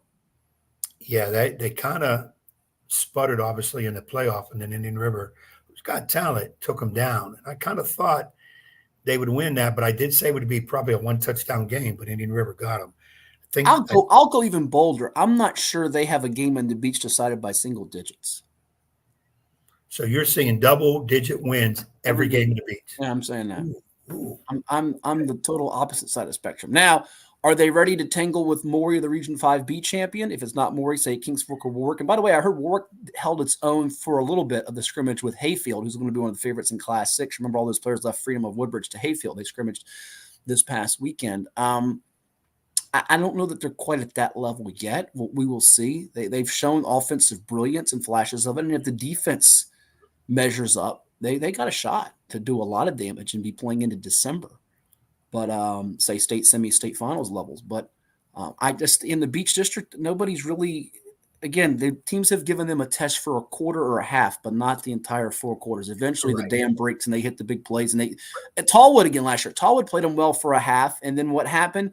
About, 3-4 touchdowns were scored in 4 or 5 minutes. The game went from being, here we go, on edge of our seat, close to not close at all. So they just have that explosiveness that I don't see anybody in the Beach matching it. But I could be wrong.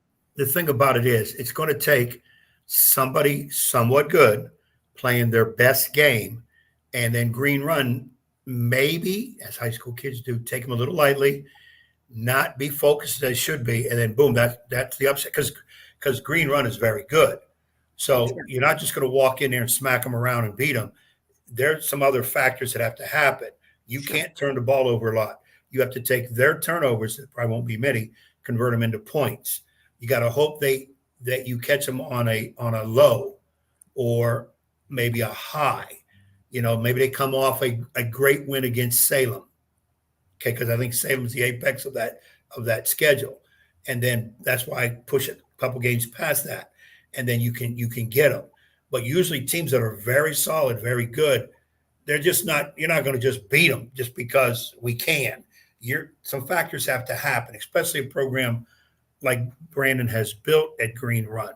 That's another thing too. I've always said you have some teams that have occasional good years, a good team. Then you have teams that have a good program. Those are teams hard to take down because they're going to be up towards the top every year. And a lot of that has to do with coaching, but the number one factor is talent. You got to have the talent.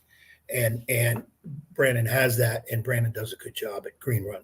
One of our IG viewers, F3_Junie, Junie. I wish we could get these on the screen. Maybe our crack staff can figure that out for us, Nick and Jack and the crew. He says Green Run will not lose a regular season game, not even close. It's the playoffs they can't get past, LOL. So we'll see what comes of that. But we appreciate him interacting and chiming in with us here on Cova Sports TV. We got another timeout. You're going to hear from Robert Jackson from the Beach Luncheon. He's one of the, you love him, veteran coach of the Eagles. He's won a lot of games from his days at Salem High. That was at the luncheon this past week. Again, join the Virginia Beach Sports Club. You'll get to see all kinds of different guests monthly with the crew, and you can find out more online there with the VB Sports Club. And we've got the mailbag coming your way, Coach Boyd of Grafton coming your way. It's all right here on Edward Young's favorite YouTube channel now. It's on the top of his board, Cova Sports TV, Ed. But right now, we're going to first hear from One Life Fitness. We'll be back in just a moment.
yourself to a visit to the Drip Bar IV Hydration and Vitamin Therapy in Virginia Beach. Boost your immunity, increase your energy, and promote anti-aging with our personalized treatments designed to ensure efficient nutrition absorption to rejuvenate your mind and body. Come see our chic and relaxing day spa for yourself today. We welcome walk-ins and appointments. Our medical professionals will help you achieve your best health and answer all your questions. The Drip Bar at Landstown Commons in Virginia Beach.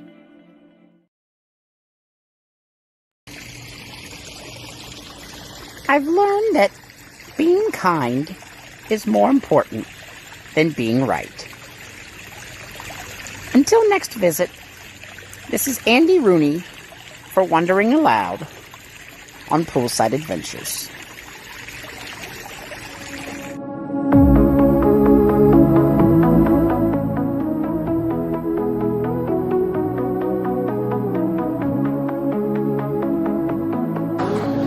He moved to the veteran of the bunch. He's got a 151-69 career mark with 17 playoff wins. He's also coached at Bayside, Norcom, and Salem, but he's now the head football coach, and I know he's waiting for my burning question, of the Landstown Eagles, Robert Jackson. Let's welcome him.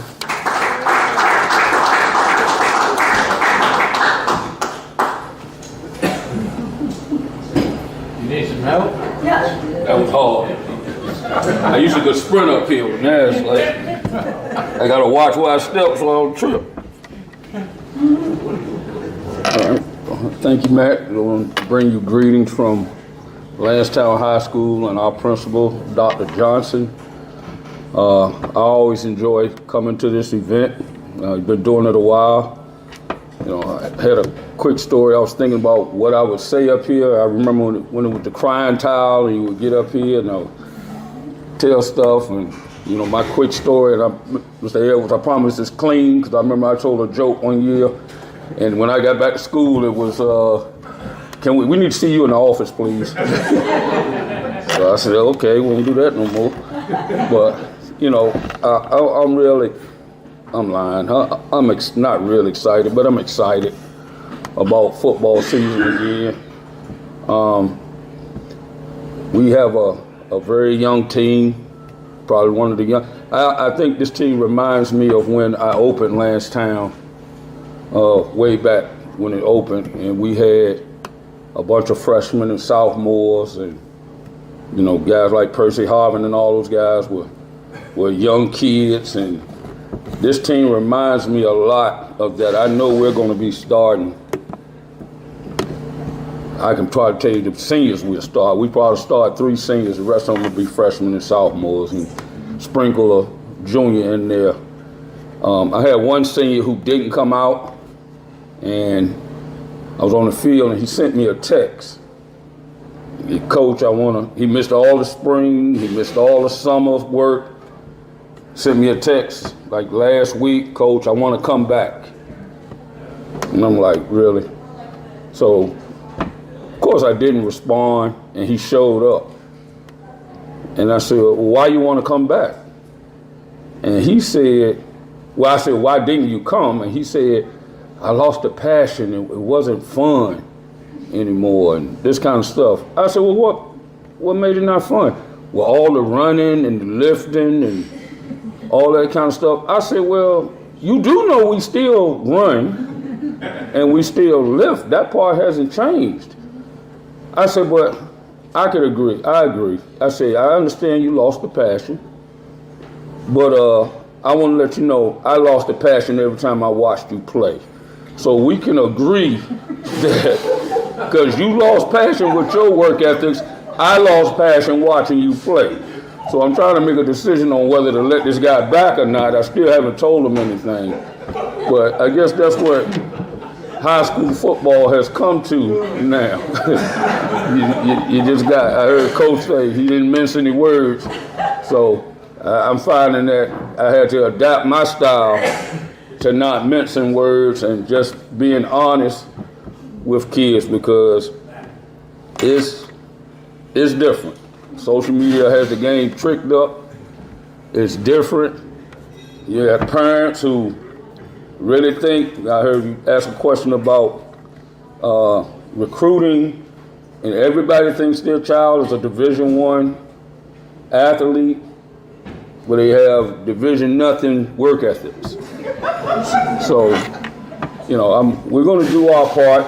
And, on a serious note, I still believe, and I know we got a great group. The Beach has a great group of coaches, and I know coaches from every city. Been friends with them a long time. And the Beach has some of the better coaches, and I'm talking about just as people.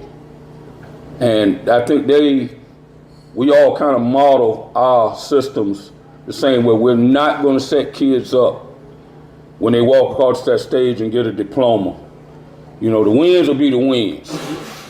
But we're not gonna set a kid up when they walk across that stage and they get out here in an unforgiving world and then they look back saying, I didn't know it was gonna be like this. And I think that's one of the biggest things they can get from us as coaches. I believed it back then when I was under Coach Langston, who was my mentor, and I believe it now. That we're gonna, just like the rest of these coaches I hear them talk and all, we're not gonna lower our standards. You're gonna have to rise up to our standards. We're not gonna lower them. And just like anybody else, I wanna win too. I hate to lose a fingernail, but we wanna win, but it's not gonna be at the expense of losing a kid. And I mean that with all sincerity. And back then, when I used to come to these things, I always had a joke to tell or something.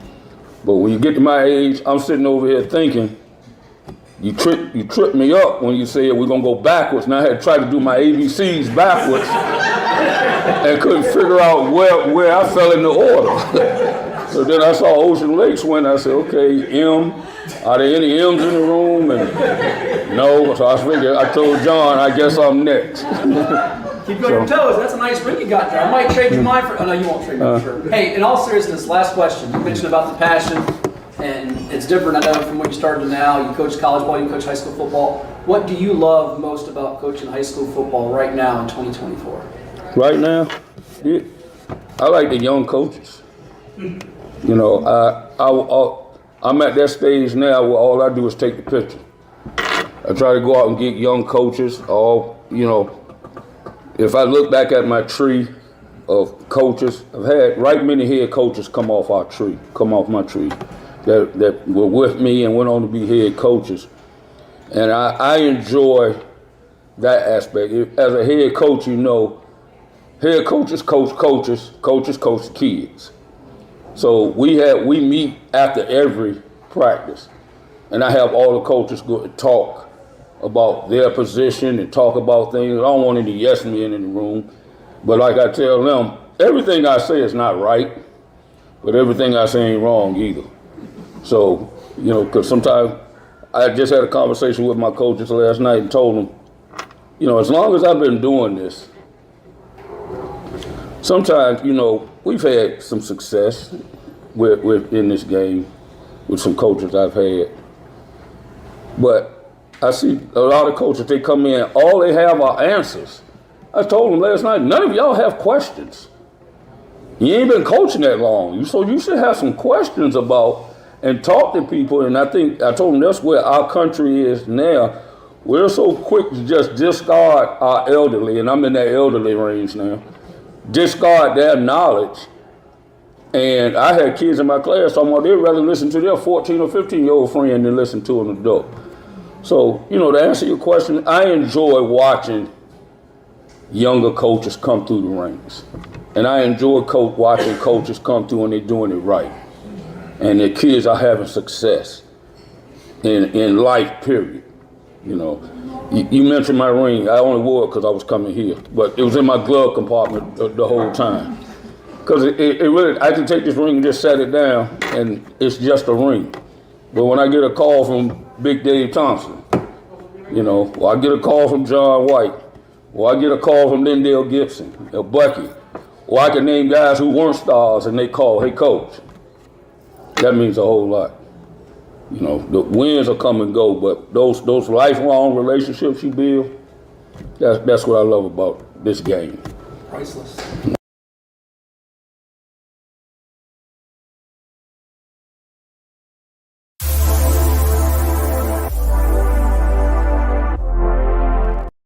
This is 757 Saturday Sports Talk. Here are Matt Hatfield and Coach Ed Young.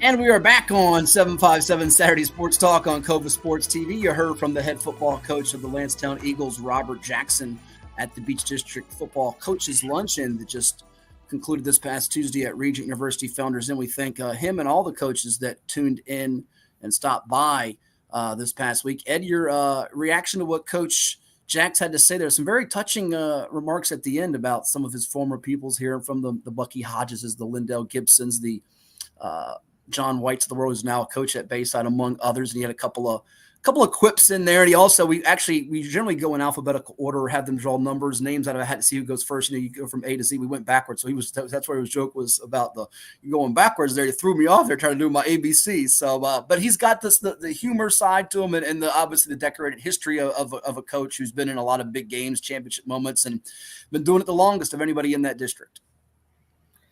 Coach Jackson has a way of doing things, saying things, and they've been successful through the years. His points are well taken. He doesn't, as he said, he doesn't say much that's wrong, if at all.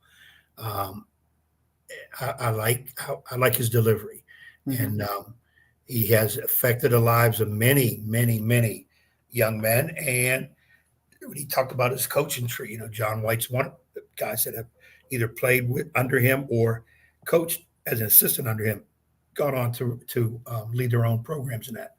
And he's still doing it, and he's still doing it at a good level. So it kind of epitomizes what we do in the coaching business and why do we coach? He said it very simple.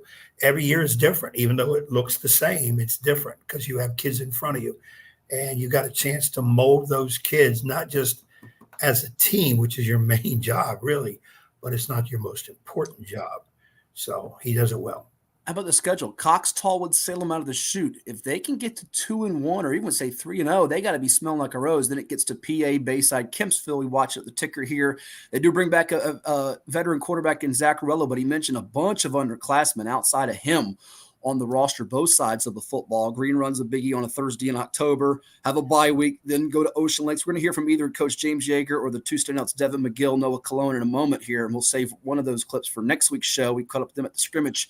We'll also hear from the former Dolphins coaches, the head men at Oscar Smith, Chris Scott, our mailbag, then Coach Boyd from Grafton to close out the show here on this jam-packed, extra-long edition of 757 Saturday Sports Talk as we count it down to the beginning of football. And we're going to touch on some college football, NFL. Don't worry, folks. We've got some college football stuff coming your way in the weeks to come, leading you up to the first games at the end of the month, and our over-under NFL picks, our weekly picks will be coming back your way. But, Ed, your quick thought on Landstown. We'll dive into it more, I think, in the future episodes of the program, but a team that's sort of viewed in that middle of the pack, but with Coach Jackson, the wily veteran, leading them there. And if they play a disciplined, physical brand of football, look out. They're a team that could pick up some steam. And I heard they had a pretty solid showing with Kings Fork. We'll hear from Anthony Joffrey on probably next week on the show after their scrimmage that took place last Saturday before the Heat Index stopped it in the second half with Highland Springs. But they're a team that could be dangerous that we're not talking a whole lot about. They always have athletes at Landstown.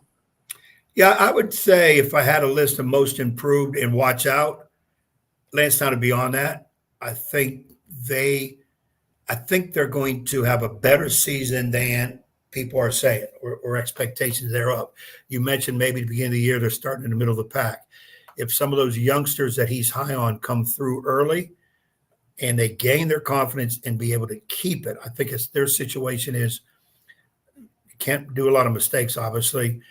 Stay confident on a big win because they have a type of team that can knock off a green run and then lose to somebody that had no business losing to the very next week or later on in the season. So if they can overcome that, I would put them on my to surprise list, and I think possibly the most improved team in the beach. Yeah, 5-6 a season ago for the Eagles of Landstown High School, and we'll see what they have cooking as they will kick it off to begin the season later on this month against the Cox Falcons. We had Coach Tyler Noe on the show a couple weeks ago. If you missed that, go to our playlist page. Hit that like, share, and subscribe button for all of our YouTube material. But playlist 757 Sports Talk, you'll find it. You can go check it out and see it right there, be at your fingertips. A team that was just on the outside of the playoff cut in now Region 5A. They used to be in Region 6A, the Ocean Lakes Dolphins, who went 4-6 a year ago, Ed, but they bring back a lot of returnees. You want to hear from Coach Yeager now, or you want to hear from two of the players, Devin McGill and Noah Cologne? Pick your poison. You know, we've heard from so many coaches, and I love the coaches, but I really love the kiddies. So let's hear what Noah Cologne and Devin McGill. Yeah. Cologne. Let's go with those guys, them up front guys too. You know, I love the linemen. Let's hear what the youngsters have to say about not keeping people off the quarterback and then going after the quarterback on the other team. All right, here with the dynamic duo of the Ocean Lakes Dolphins, we got Noah Cologne and Devin McGill, class of 2025 after their preseason scrimmage with the Poquoson Bull Islanders. All right, I know people will see this and they say, all right, Ocean Lakes is 6A, they're playing a 2A in Poquoson, but Poquoson's a really good team that made a state playoffs. Noah says how you guys played, your team collectively and yourself individually at the quarterback spot. As a team, the defense we collected. If you watch the film, we had high energy, so high energy really brought it up. Offense, we were clicking quick. You know, it was a little slow start first drive, but second drive it started clicking. We started getting touchdowns after touchdowns, and you know, personally, I felt like I played good, but I'll definitely get back on the film, look what I did, so we can get better and better, and let's have a good season. Sure. Devin, all right, when you're playing a wing T type team like this, it's almost like what you see in like a Kellum in the beach, but you're a flashy skill guy. You had maybe the dazzling catch of the night there from Noah on the field. What was it like going against them, and where do you think you guys are different from a season ago, possibly better, things still got to work on? Oh, man, we got to work on a lot of things. I mean, always get better. I mean, we're good right now, but always time, watch film, everything, get better. But playing a wing T defense, man, so it's a little tricky. Misdirection here and there. So it's a lot of back and forth. You got to stay patient. Patient is key in a game with a wing T offense. And, you know, offense is going to make plays every single game. We're always going to do something. There's always room to make get better. So then it'll be good. In a scrimmage like this, and I think you guys got one more next week for the game one of the season, is it more of a adjustment time on the defensive side or offensive? How do you look at it as a player now being a senior? I think both sides could have a lot of help. Okay. But I think our defense really stepped up this game. Really stepped up. It really showed out. Our offense, you know, our offensive line, we work on it. But we're going to work on it. We're going to film. We got everything. I think our coaches are really good this year. We're going to be real nice. Okay. Noah, you're making the transition from wide receiver, which is going to be your most natural position for college. I know you got a couple offers, which we'll get to in recruiting for both of you guys in a second, to quarterback. How has that adjustment been for you running the offense from the show, if you will? Honestly, it's been pretty easy because last year I did the same thing. So this year is getting back to it. It's getting a little easier clicking, and, you know, I'm on better time with my receivers, my main receiver. So, you know, it's pretty good. It helps me get a better understanding as a receiver to, you know, where to be when the receiver, a quarterback throw the ball, where to be when a certain defense is lined up. So, yeah, it helps out a lot. Okay. For both of you guys, recruiting-wise, what's it looking like? Who's looking at you so far in terms of any interest, offers? Kind of fill the viewers out there about that if you can. I mean, I currently have like 5. Okay. I have 4 D3 offers, 1 D2 offer. Okay. Looking pretty good so far. I'm excited for December, November come. A lot of offers going to be coming. So, any school on the leaderboard right now as far as at the top? Nobody to be yet, or that's still to be determined? I mean, I got a little top 3, but I'm not going to say too much right now. Okay. How about you, Noah? I know you picked up a D2 offer recently, right? Yeah. I got 6 offers right now. Okay. 1 D1. Okay. 3 D2. All right. And then the rest is D3. But all very good offers. You know, I got to have a top 3. I'm gonna drop it soon. Okay. But definitely December is where I'm definitely gonna be committing. So. Okay.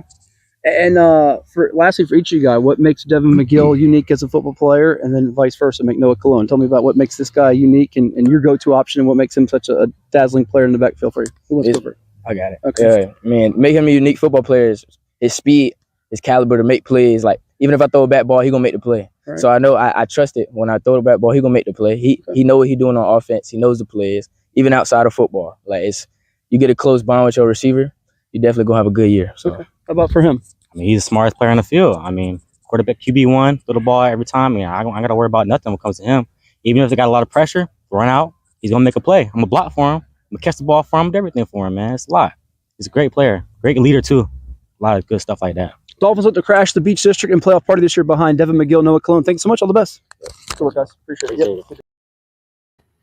So that was two of the Ocean Lake standouts, Devin McGill and Noah Cologne. Most of their interest offers right now, attention, Edward, is the D2, D3s of the world, the Shawans, the Christopher Newports, probably under-recruited, unheralded at the moment. But again, you talk about surprise teams 4-6 last year. Maybe they can reverse that and go 6-4, dare we say, this year, if we were to prognosticate it. They, interestingly enough, as you see the schedule scrolling across our ticker right now here on Cova Sports TV, they have their bye week out of the gate. What does that mean? Well, then they play 10 straight games. So they have the scrimmage, and you'll hear from Coach James Yeager next week on our show. They have the scrimmage, and then they have off time, and it's 10 in a row without the bye. I know Bayside and Tallwood have been the recent ones in that cycle. I don't love it, but they'll start things off with First Colonial. If they can take that one and take the home game with Tallwood, get to 2-0, build some momentum, then it's a trip to Kellum, who they played a triple overtime game with last year. How about this stat for you? 31 games last year, and the Beach decided by 8 points or less, and Ocean Lakes was involved in a lot of those. You never know. They could be a team that we're talking about saying, where'd they come from? Because in years past, and you'll hear from after our break, Chris Scott of the Oscar Smith Tigers, an Ocean Lakes grad who led Ocean Lakes to state championship glory, the last Beach District school to win a state title. Green Run's been close, but haven't done it. Only 2 schools in the last few decades to do it. Landstown back in the Chris Beatty, Percy Harvin era, and Ocean Lakes under Chris Scott's direction. Maybe Ocean Lakes is a team that we're saying, all right, they're the team of the year as far as surprise, much like we've seen in recent years from a Granby last year and Norfolk out of the Eastern District and Kempsville a couple years before that. Could be. I think they need a signature win somewhere, knocking off somebody that us pundits would not pick them to win. They play well. They win that ball game. Again, that could spur a team on. You know, it was once upon a time when we talked about the powerhouses in this state. Ocean Lakes was usually one of the first schools out of our mouth. And they have dropped. And a lot of that has to do with that talent level is all over the place now. So other schools have come up the ladder. But it's not really in any regards to poor coaching, poor efforts on the players' part. It's just it is what it is. But I think I've looked for Ocean Lakes to try to make that signature win somewhere that can spur those kids on that, hey, we can do this. You know, we've just proved it. We can do this, and then stay at that level. But again, you got to have a solid base. You got to have, what you're working on practice. That's what it is. And you mentioned about having that by the first week. I don't know. In the Beach, they don't play outside teams, so somebody has to have the bye the first week, and it rotates every year, which is fair. But in football, like they do in the NFL, everybody plays that first week, and then your buys start like somewhere in the middle of the year, so you give teams a break because football is so grueling. It's a physical sport. You get that 1 week where we can kind of tool some things if we have to, but the big thing is patch up some injuries. Yeah, for sure. We're going to take another timeout and come back with Chris Scott. He's the head football coach of the Oscar Smith Tigers. They had a scrimmage on Thursday over at Green Run with the Stallions, who you heard from Brandon Williams earlier, and the Dinwiddie Generals, who are led by a quarterback going to Southern Cal as a running back, that is, Harry Dalton. But right now we hear from some of the sponsors that make it possible for us, such as Pain and Gain, John's Tax Services, and Chicho's. Ed's going to have him some pizza up there in the Northeast later today as he watches his Yankees probably go down in flames against the Tigers in Detroit. It's all coming your way on Cova Sports TV. Pain and Gain, your one-stop shop for all things field hockey. Located in Princess One Shopping Center, Virginia Beach, we carry everything you need on the turf, from black sticks, turf shoes, mouth guards, and much more. Try out your stick before you buy in our synthetic turf area. Pain and Gain. Embrace the pain, enjoy the game.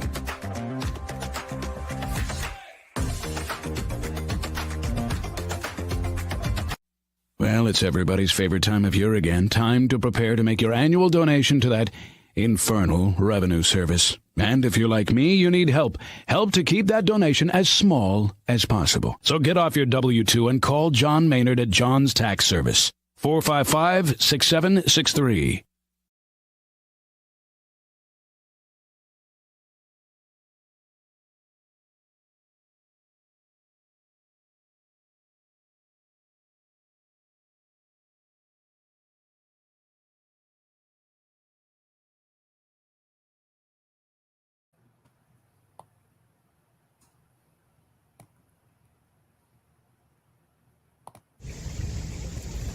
All right, we're back with another frog joke. What kind of music do frogs like this one enjoy? You give up? hip-hop. Hip-hop.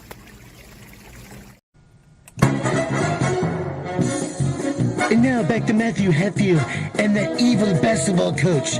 Blast you, Ed Young!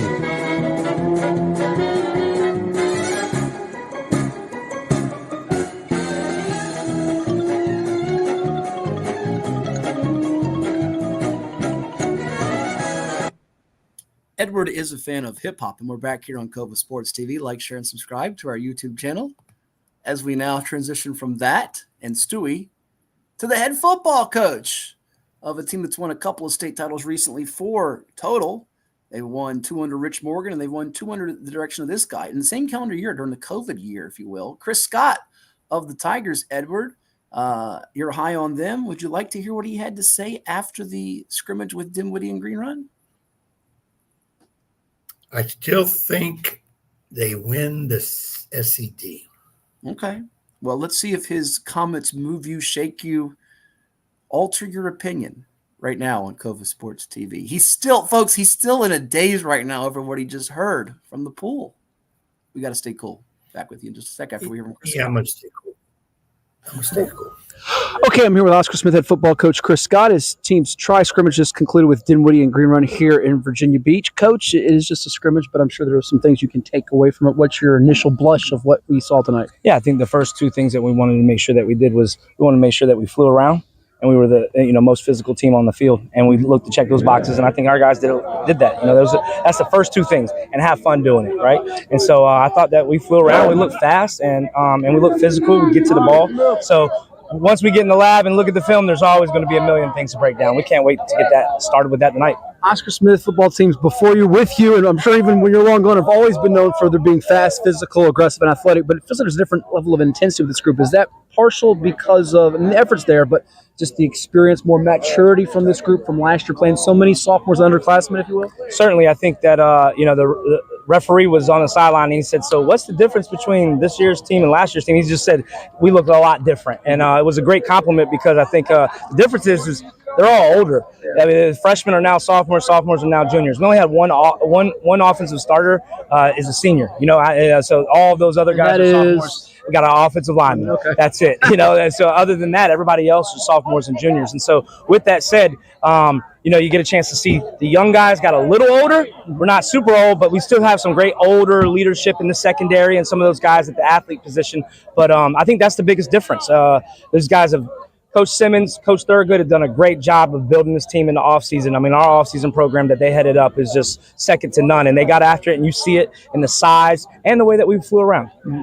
And it feels like even though you have that flashy passing combination of the rising 10th grader quarterback Lonnie Andrews III, the rising junior Travis Johnson, who people have to guard one-on-one, or not going to draw a flag, I guess, because he's so tough to cover one-on-one. You got that ground attack that's coming along with Brandon Nesbitt, Tajay Curtis. That's going to be a big part of your attack, is it not? Certainly, and you see the young guy right there at the end. The freshman Reggie comes in and then bowls his way into the end zone, and that's exactly what we had. We had back there. You got a little probably the lightning at the receivers and the thunder come with the running game, and it's coming together with some of the size that we have up front as well. We played about 8 different offensive linemen. Even got into where we had to play 9 yesterday because of guys coming down getting a little sick, but which is great early on when people can get that rotation. But when we get locked in, that offensive line and that running back tandem is going to be really, really physical group, and the ones that we were going to jump on the backs and let them carry us. Sure. Twofold one here. You have some veteran guys in that defensive backfield. We talked about it in the spring that are going to be leaders for you. Jamari Deloach, who's committed to Cincinnati. Jaden Dabbs, who's committed to Army. Even flip some guys like Copeland, Alvin Trey Jones, I know, which is committed to Buffalo. But I know you knew that secondary was going to be good, but your pass rush seemed to collapse things. Are you more encouraged by that because now they have to kind of pick your poison offensively, how you block, and you can't test guys too deep because you have playmakers back there? Or? Yeah, definitely. We got some speed. Jordan Rayner has he something clicked in camp, and he's just whether he's playing end, he's playing tackle, he's playing nose, or he's playing fullback or off the line, tight end set. He's gotten every rep in camp. He's not been on the sideline. Games like Caleb Jones was a couple years for you guys? Yeah,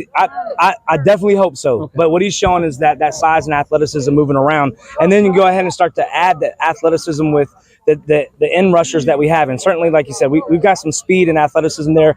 Eli has done a great job. I've had to tell him back down. He's got him, Coach Harold, defensive line guy. He's got him batting balls down left and right, and stopping after the second step. I mean, just the technique is a little bit tighter. And then obviously when you get a little bit older and get a little bit more weights in you, you have that speed and athleticism. And it's good to see that. I saw that as well tonight. Lastly, good to see all top 10 teams in different divisions. You guys in Class 6, Green Run in Class 5, Dinwiddie in Class 4, all have won region championships, state championships before. In the case of you and Dinwiddie, get together. What do you need to see here moving forward for you guys to be a factor come playoff time and reach your maximum potential? What is the ceiling for this group in your eyes? I think the ceiling is the standard at Smith. I mean, that's and I say not just being one of the best teams in the state, but being a national program like Oscar Smith is. And I think this team is the team that, maybe the last 2 years, felt like that's not it, but we've been playing with some young guys that have been really, really, brothers and cousins of guys that have won championships. And so I think the sky is the ceiling, is win it all. But as we all know, it has to go each and every rep 1-0, 1-0, 1-0. When you get out here with this competition that are regional champions, state champions, regional state runner-ups, it just helps you start sharpening that sword a lot earlier. And that's what we were looking to do today. I look forward to having a really, really good, exciting team this year. Tigers will tangle with Hermitage in Game 1. We look forward to it. Thank you so much. Thanks. So that was Oscar Smith head football coach Chris Scott. The Tigers getting ready for Hermitage out of Richmond, and they have a scrimmage next week with Salem before they kick it off for game number 1. All right, Ed, it's time for our mailbag. You ready for that? Yeah, let's do mail. I love this segment. It's one of my favorites, if not the favorite. We get questions from all over the world, all over the globe, if you will. Let's hear some of these questions from the folks out there. You can always interact with us. Send your questions into on Cova Sports TV. Which team that didn't make the college football playoff last year, Alabama, Washington, Texas, and Michigan, is most likely to win it all this season? Fred Arlington wants to know. Easy. Come on. Come on, Fred. Notre Dame is not on the list. You're a homer. You're a homer. I thought he wants to take it off that list. Yeah, well, if you look at that didn't make it, you can pick them if you like. You're just a total homer there. No, the team on that list could small chance, but could. Well, more than a small chance. Texas. No. You're not reading the question right. Which team that didn't make the college playoff last year, the ones that did, were Alabama, Washington, Texas, Michigan, is most likely to win it all. We have a question with that coming up as you're just going backwards and forwards here. I don't know what you're doing. I'm all over the place. I think it's Oregon. I don't think it's Notre Dame. I think it's Oregon, the Ducks. But you're going Notre Dame. Notre Dame would never. That's Phil's number 3 team. You see Georgia, Ohio. Now you could say Ohio State. That would be probably the smartest play is to pick Ohio State. Their defense on paper is dynamite this year. Because I try to be smart, I'm going to say Ohio State.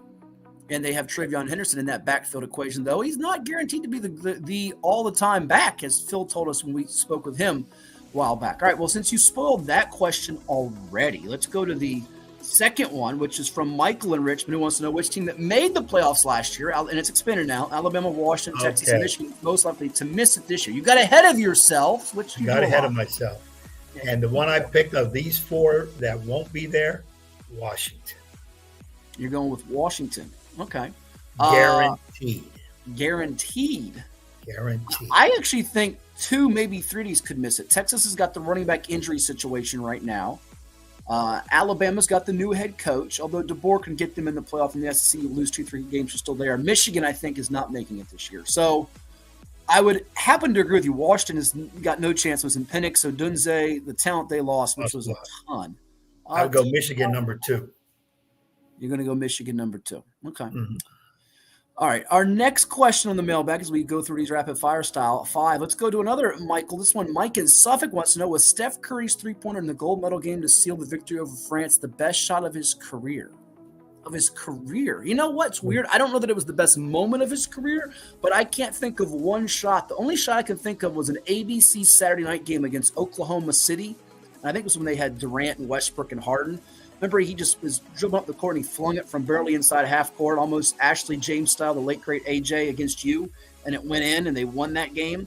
That's the closest I can think of that would be in that mix, if you will. But I would say, yes, it's the best shot of his career. My first inclination is to say no.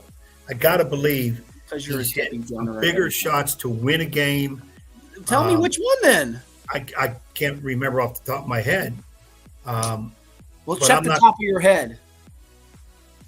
You got hair. You're not bald. I like it. Yeah, I like it. Good buzz cut there. Go ahead. I'm going to say no, but I can't give you. It's whatever the last time he hit a shot that won a game for him, and if it's a playoff game, put that first. You're bad. I ain't got time for your nuts. Yeah, people went nuts over this shot. I don't know why. Some people were saying it was the greatest shot in the history of basketball. Best shot ever. All right, our next one. Who's the best rising senior football prospect in Hampton Roads this year? Regent, Chesapeake. I'm going to say somebody from Maury, either Ari Watford, who's going to Clemson, or Kendall Daniels, who's going to South Carolina. I'm going to take one of the two Commodores. Can I slice it in half, or am I copping out with that?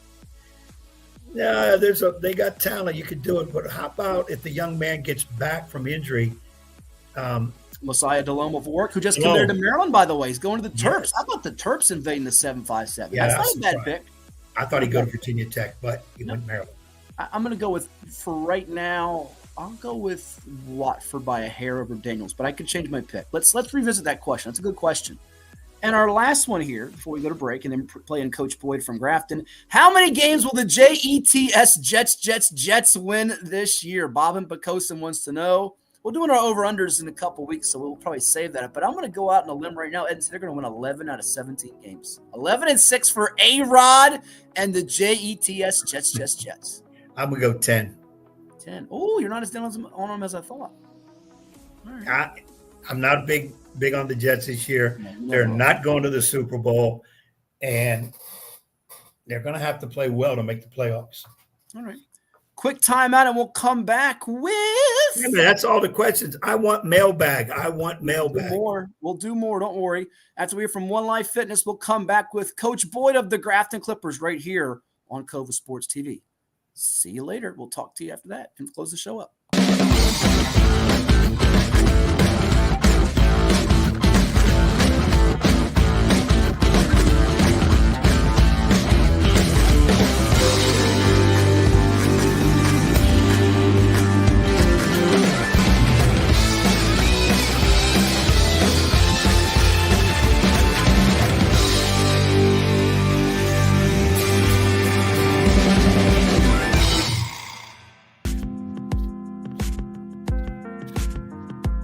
This is 757 Saturday Sports Talk. Here are Matt Hatfield and Coach Ed Young.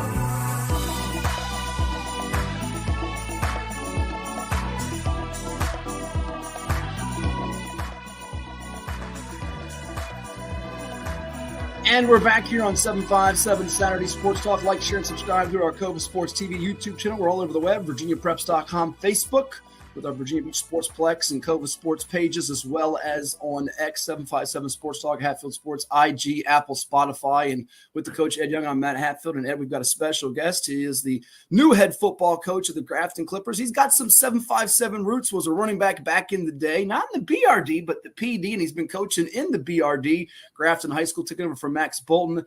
Ananias Boys, Coach Nas with us here. Coach, thank you for stopping by. Congrats on the new gig, and I know you've got to be pumped for the start of football. I am. Thank you for the invite. Thank you for the congratulations. I definitely appreciate it. I'm pumped for another year of Grafton football. Absolutely.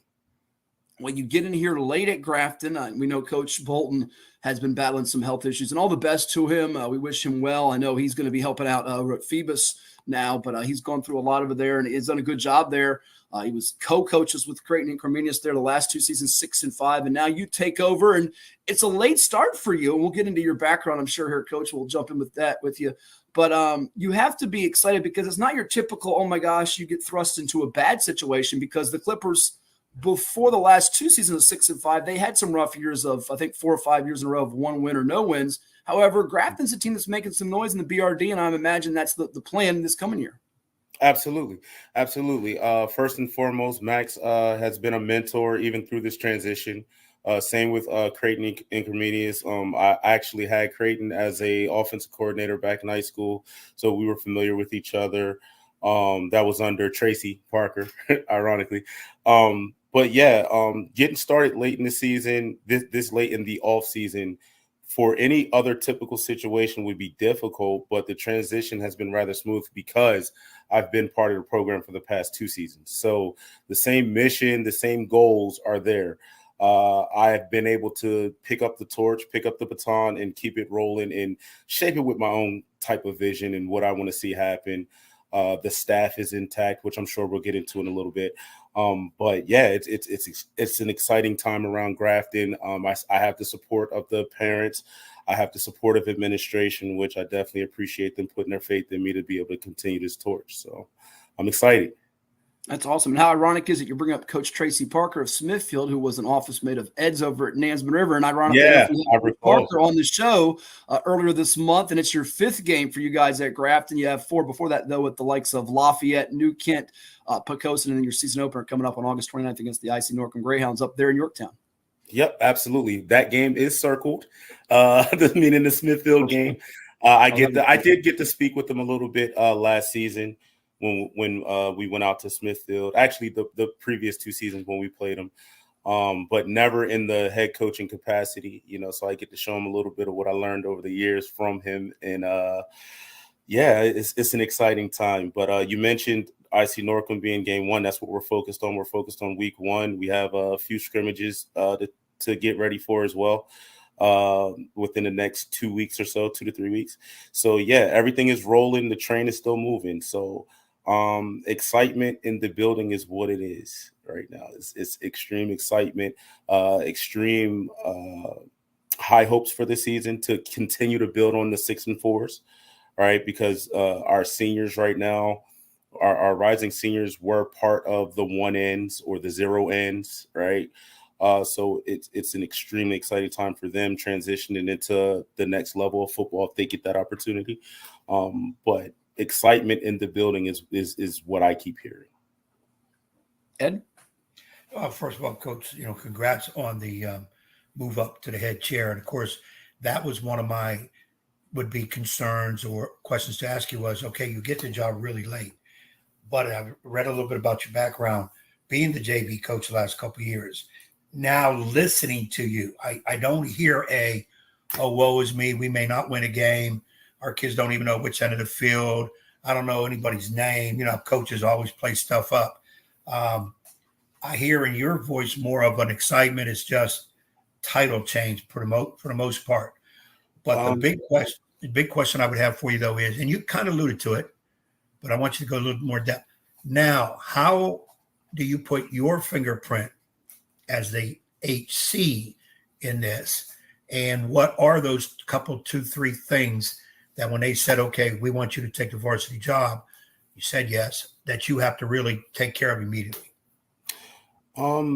As far as X's and O's or just overall? Overall, everything. Overall, I mean, my thumbprint, what you're going to get, and this is not to say that it wasn't a thing of the previous years, but character is one thing I'm very high on. Kids of high character.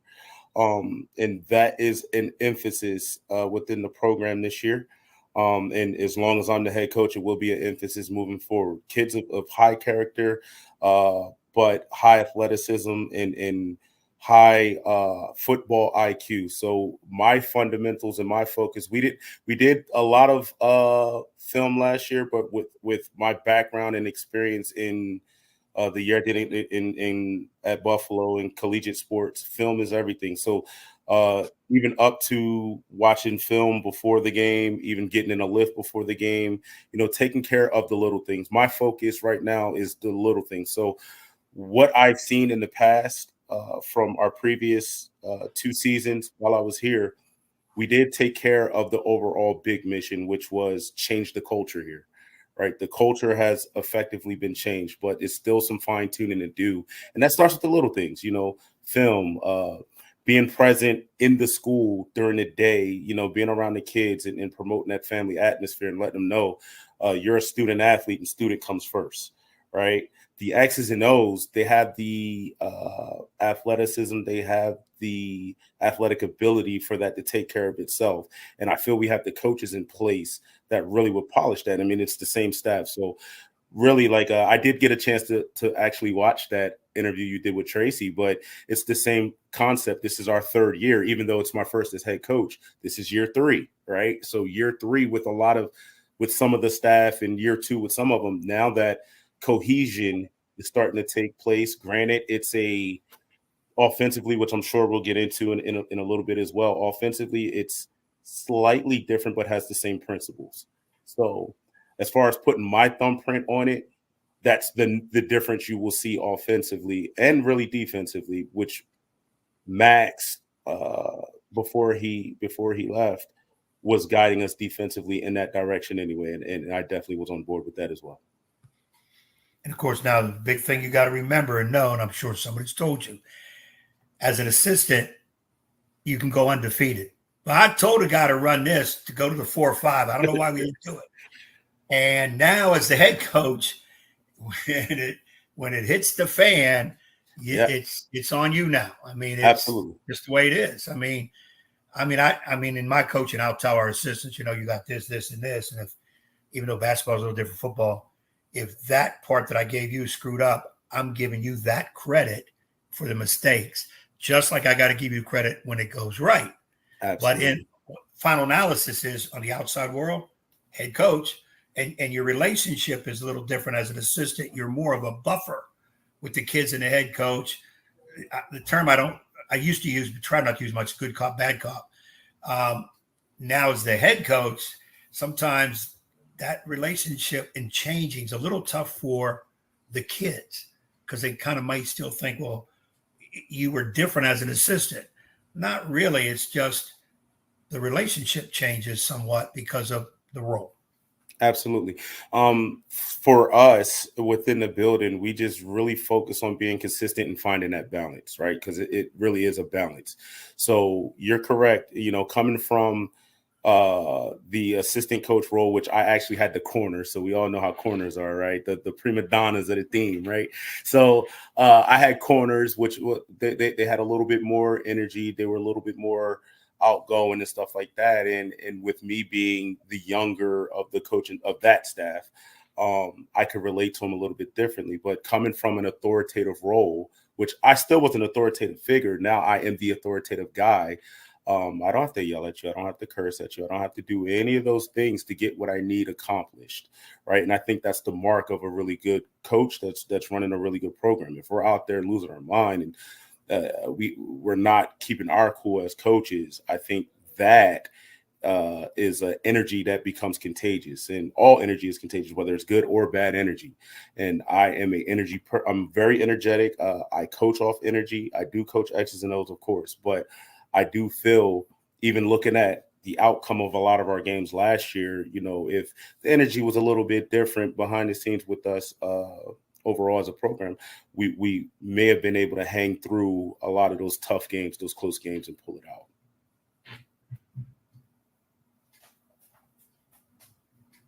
Look, I lost you.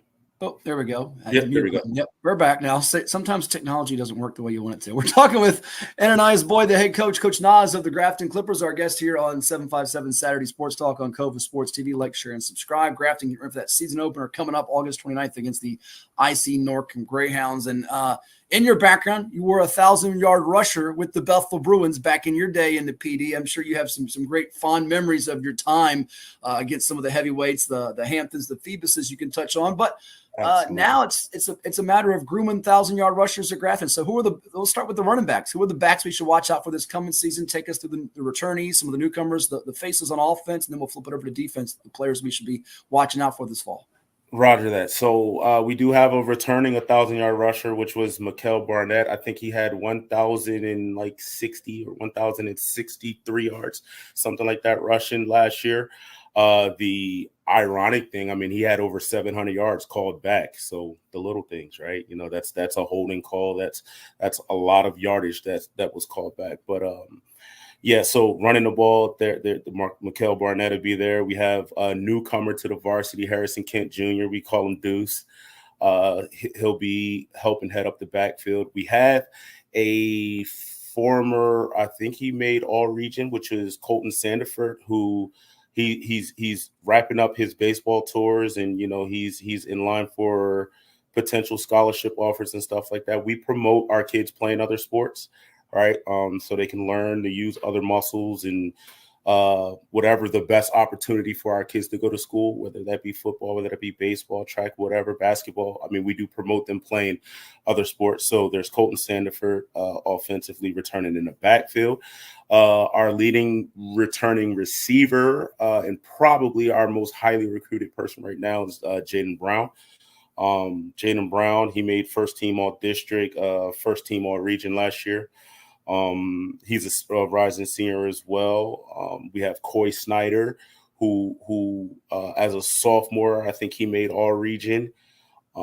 Last year, he played a little bit of quarterback. He played a little bit of wide receiver for us, opened up some room for our actual quarterback now, which is Luke Bryant. He's a rising junior. Luke, in like 7 or 8 games, I think he had 11 touchdowns that he threw for. Close to 800 yards, close to 800 yards passing. So I think combined, Luke and Coy both had over 1,000 yards passing, which is pretty solid work. We have Joshua Lawson. We have newcomer, of course, Ananias Boyd. I'm sure we'll get into that. We call him AJ for nickname purposes.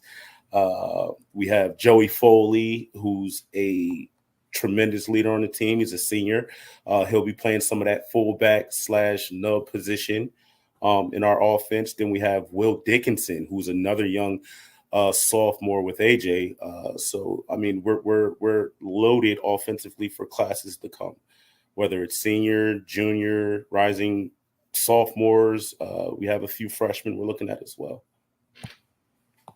Yeah, not a bad core. And Jaden Brown for you, 26 grabs, I see, 632 yards, 4 TDs. You mentioned one of your most highest recruited guys. Who's looking at him right now? What do you view as far as his upside off to a pretty darn good junior season? And I know playing both ways, he's going to be one of the more dynamic playmakers in the whole BRD this year. Right. A lot of teams are looking at him. I know we had ODU inquire about him. Of course, I think that's the highest inquiry we had was ODU. A couple D3 programs. Shenandoah, when we went up there for our 7-on-7 this past off season, they were really highly interested in him. I know Christopher Newport's interested in him. So this year would be more of his statement year. We talked to him about leadership, and we talked to him about what it takes to get to that next level.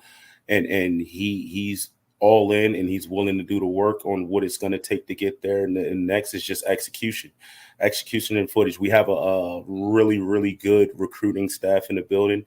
Leon Scott, he heads that. He's also my offensive coordinator as well. He heads up our recruiting program. He comes from Shores program that won state I think that was the year before last. So he brings that experience in recruiting to the game. So Jaden Brown is pretty much one of the, if not the top athlete on the team. Outstanding. A few more minutes here with Coach Nas, the head man of the Grafton Clippers, here on 757 Saturday Sports Talk. It's Cova Sports TV as the season opener comes your way the final weekend of August on that Thursday, the 29th, against the Icy Norcom Greyhounds for them here on 757 Saturday Sports Talk. It's Cova Sports TV. Like, share, and subscribe, Ed. Yeah. Nas, I want to go back into your background. I think it's interesting. You're a 1,000-yard rusher at Bethel. Mm-hmm. And for people got to understand, 1,000 yards in high school, to me, is harder to get than college and pro, because college and pro, you have more games. Yeah. And I always say if you're a 1,000-yard back, you're pretty damn good. High school, basically 10 games. Of course, you got playoffs. But you got to be pretty good. Now, from what I understand, that parlayed you into the opportunity to play next level. So speak to us as, let's go back in time, as a high school, pretty good high school player. We'll call it what it is. And then the opportunity to go through recruiting and then finally make a decision, and tell us some stuff about Buffalo. All right. So starting with, I got to say, I said I was a Tracy guy, but technically, if we're starting at the origins, I'm a Dennis Kozlowski guy. Right. I am the last of Dennis's coached generation at Bethel. And you made it through. Because Cause was a different character. So dealing with, all of that as an 8th and 9th grader. When I say all of that, you mean, the protests and all that good stuff that was going on around the team at the program. I am just familiar with adversity at a young level, right? So that was my 8th and 9th grade year. And then Tracy took over heading into my sophomore season, which was where the 1,000 yards took place as a sophomore. My junior year was not as good. I missed, I believe it was 2 to 3 games my junior year. Still ended up with 700 and some change. And that's just rushing. And then my senior year, which was our 8-2 year with playing with, the likes of Jimmy Williams, Christopher Ellis, all the hokey guys, right? We finished 8-2. We did not make the playoffs that year because structure was a little bit different than what it is now.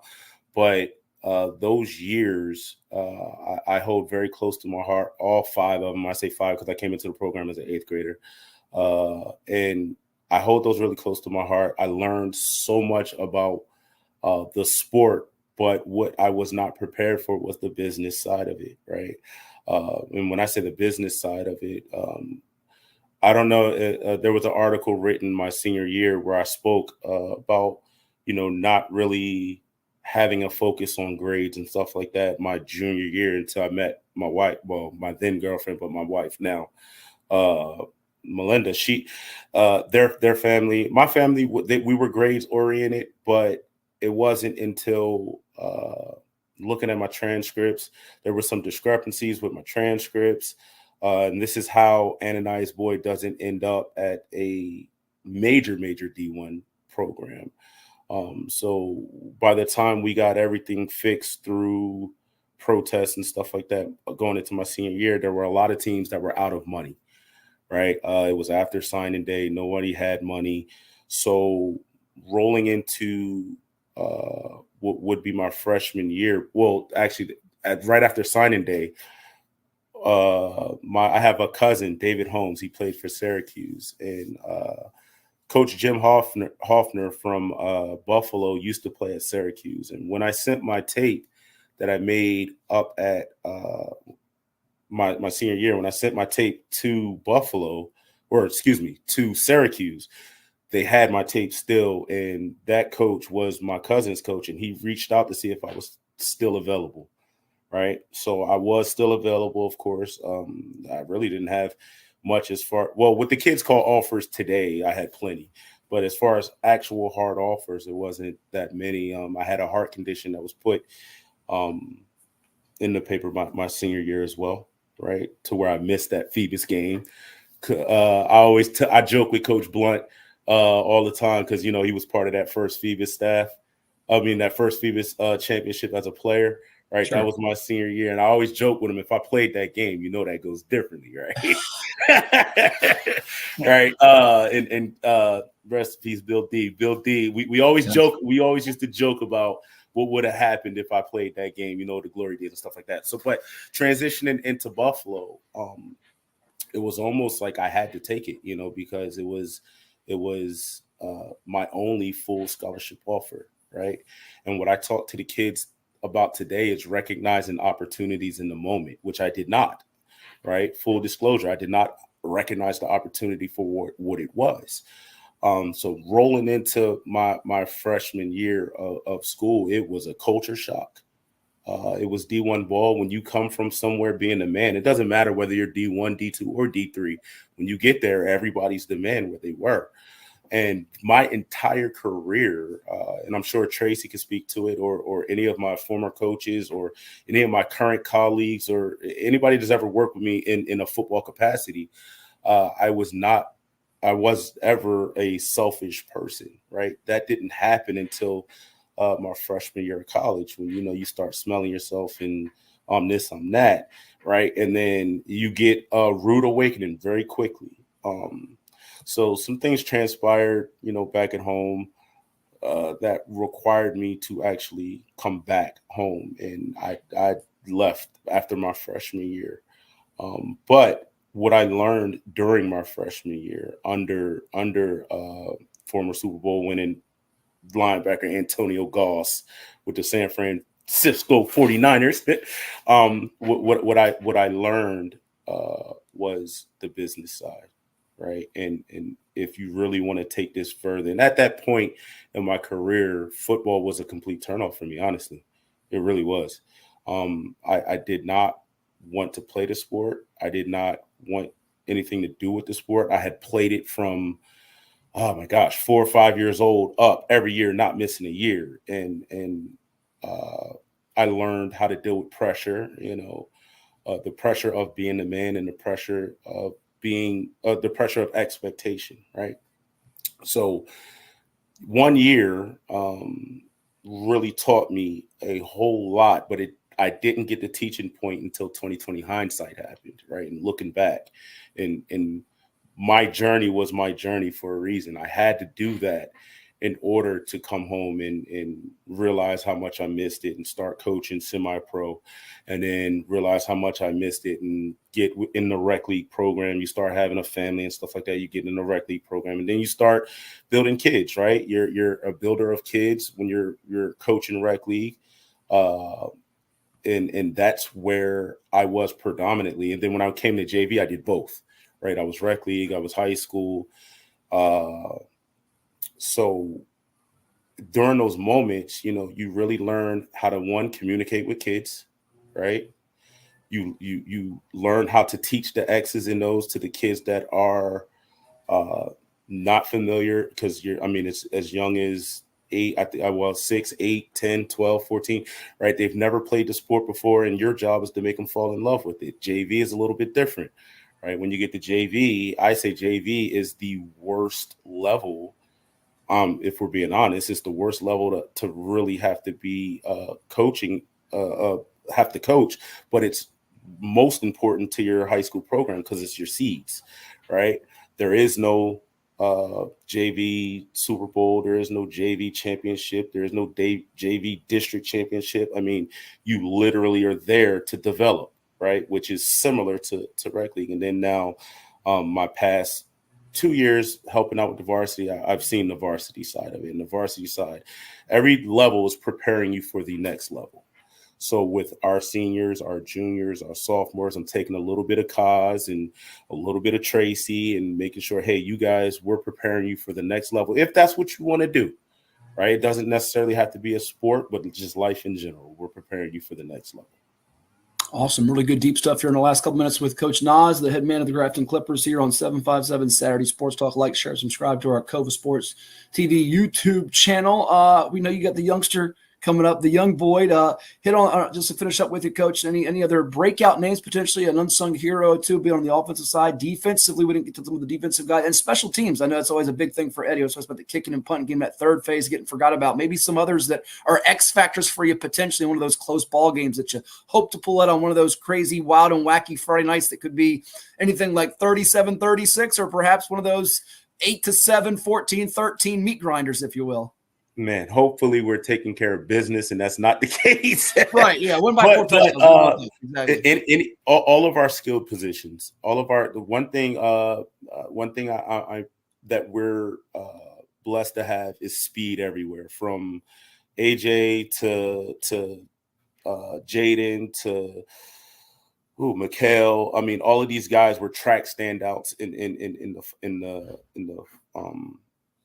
the spring, right? So all of them have made state championships, and one of them actually won it indoor. So Will Dickinson, that's a name to look out for. Joshua Lawson, that's a name to look out for. Joel Brooks, he's probably as a long snapper, so tying in the special teams, I know he's like a 3-star or something like that at long snapper. So having him returning, he's young, he's a rising junior. You got Nolan Evers, which this is his first year. He'll be helping out on the line. Like I said, Joey Foley, the Mills twins. Brennan Mills is probably pound for pound our strongest guy in the program. He's a 1,200-pound clubber. He has a twin brother, Aiden Mills. They'll be on the line. So yeah, we have a lot of talent, right? The talent the past 2 years has not been, lacking. I think it's just taking care of the little things so they can become big things. Small problems become big problems. Small successes become big successes. And that's what we preach. Should be a lot of fun this coming season for the Grafton Clippers there in Yorktown, as they will kick it off here at the end of the month against Norcom, and then it's all BRD matchups from there. We look forward to watching you guys grow and prosper there. All the best to you. Congrats again on the job. And Ed's going to be keeping track of how many TDs the youngster gets this year. That's going to be his play this year. He's going to put him as one of his breakout guys. I already see it on our watch list we got coming up later on in our podcast preview show this month. The problem is, you said AJ is? Yeah, no, Ed's going to keep an eye on AJ's TDs. Okay. He's going to have him as one of his breakout guys. But go ahead, Ed. Because here's what's going to happen. It's dad coaching son. Though football, you can pass them off to the position coach and all that other stuff. There's walls of protection. But when you go home, the real CEO of the program will have some things to say as to how come my son don't get the handoffs as much. How come we didn't call his play at 3rd and 1 on the goal line? And when you say, we'll talk about it, I just want to eat dinner first, you understand your dinner might be at one of those fast food places you got to go back out and get. Right. Well, I tell you what, she's supportive, right? She knows what it is. She's aware of the situation. And of course she wants to see baby do X, Y, and Z, but in order for me, in my entire career, I've coached him 3 different times in his career, with this one being the 3rd, right? So throughout the years, I've coached him, and people don't even know he's my son. So you might be on to something, because I'm not really. If you don't know the name, we call him AJ everywhere else, right? So unless his name is actually spoken, Ananias, and they're like, wait a minute, is that? Yes, it is, but most people don't know he's my son, because I don't play daddy ball. I do not like, if anything, it's a little bit more pressure for him, because the expectation and the pressure of, my reputation from the PD. I am known for football, so my reputation around the area kind of precedes him. So he's handling the pressure well as of right now, but we're in for a wild ride. Just understand, I'm trying to help learn you young guys. I'm sure Tracy did too. Parents want their son to get Division I scholarships because school is expensive. So I guarantee you're going to hear this at home. Well, that boy don't get the scholarship. I hope you got enough money to pay his $40,000 a year for wherever he's going, because it's coming out of your pocket. Well, hopefully, he has multiple offers in multiple sports, and then I won't have to worry about that. Right. Hopefully, you won't have to worry about it. Right. So if wherever God takes us in that regard, man, I'm just humbled to really be able to experience the ride with him as closely as I can. Right.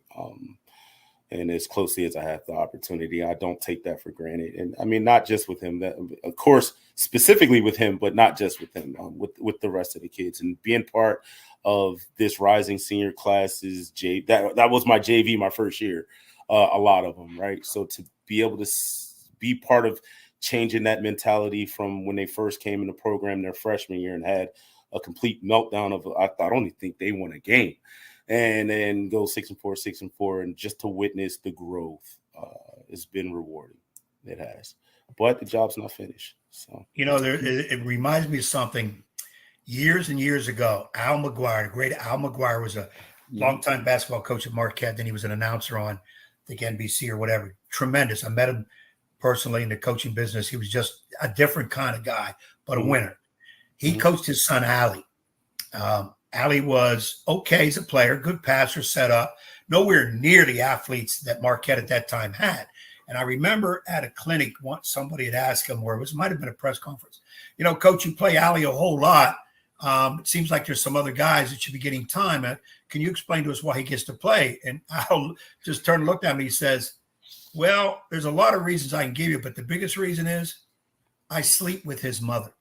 And the crowd went berserk. End of sentence. It was done with. So every time I hear of a coach coaching their son, I don't know why that pops up in the back of my mind. Somebody ever says, well, why does that kid get to play a lot? there's a common answer you can throw out. There's a quotable for us writers there when he says, "Coach says sleeps with players." Right. Print that. Yeah, exactly. So, well, hey, Coach, this has been a real pleasure getting a chance to meet you virtually here through the great technology of the computer screen. All the best to you, your family, and these Clippers here in 2024 and beyond. And I'm sure we'll be connecting hopefully after a big win on one of these Saturday mornings. So keep in touch. All the best to you, and we'll be talking down the road. Awesome. Thanks for having me. I actually love the show, so good job. So I appreciate you guys. Can't wait to come back. Thank you so much. Thanks, Coach. Good luck to you now. Good. Ananias Boyd, head man of the Grafton Clippers in his first season at the helm, former Bethel Bruin standout, our guest here on 757 Saturday Sports Talk. It's Cova Sports TV. We got to pay some bills. We got to take a time out and hear from some of the sponsors to make it possible. We'll come back with more right here. Treat yourself to a visit to the Drip Bar, IV hydration and vitamin therapy in Virginia Beach. Boost your immunity, increase your energy, and promote anti-aging with our personalized treatments designed to ensure efficient nutrition absorption to rejuvenate your mind and body. Come see our chic and relaxing day spa for yourself today. We welcome walk-ins and appointments. Our medical professionals will help you achieve your best health and answer all your questions. The Drip Bar at Landstown Commons in Virginia Beach.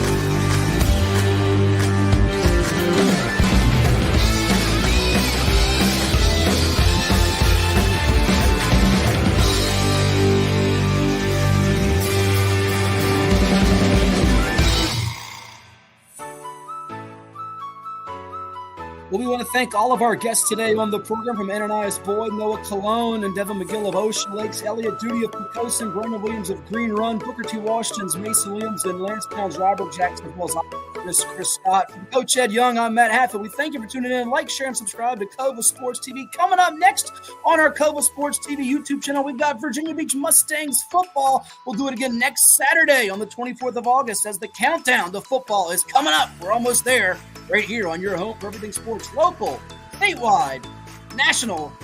It's 757 Saturday Sports Talk on Cova Sports TV. Take care, everyone. Have a great weekend.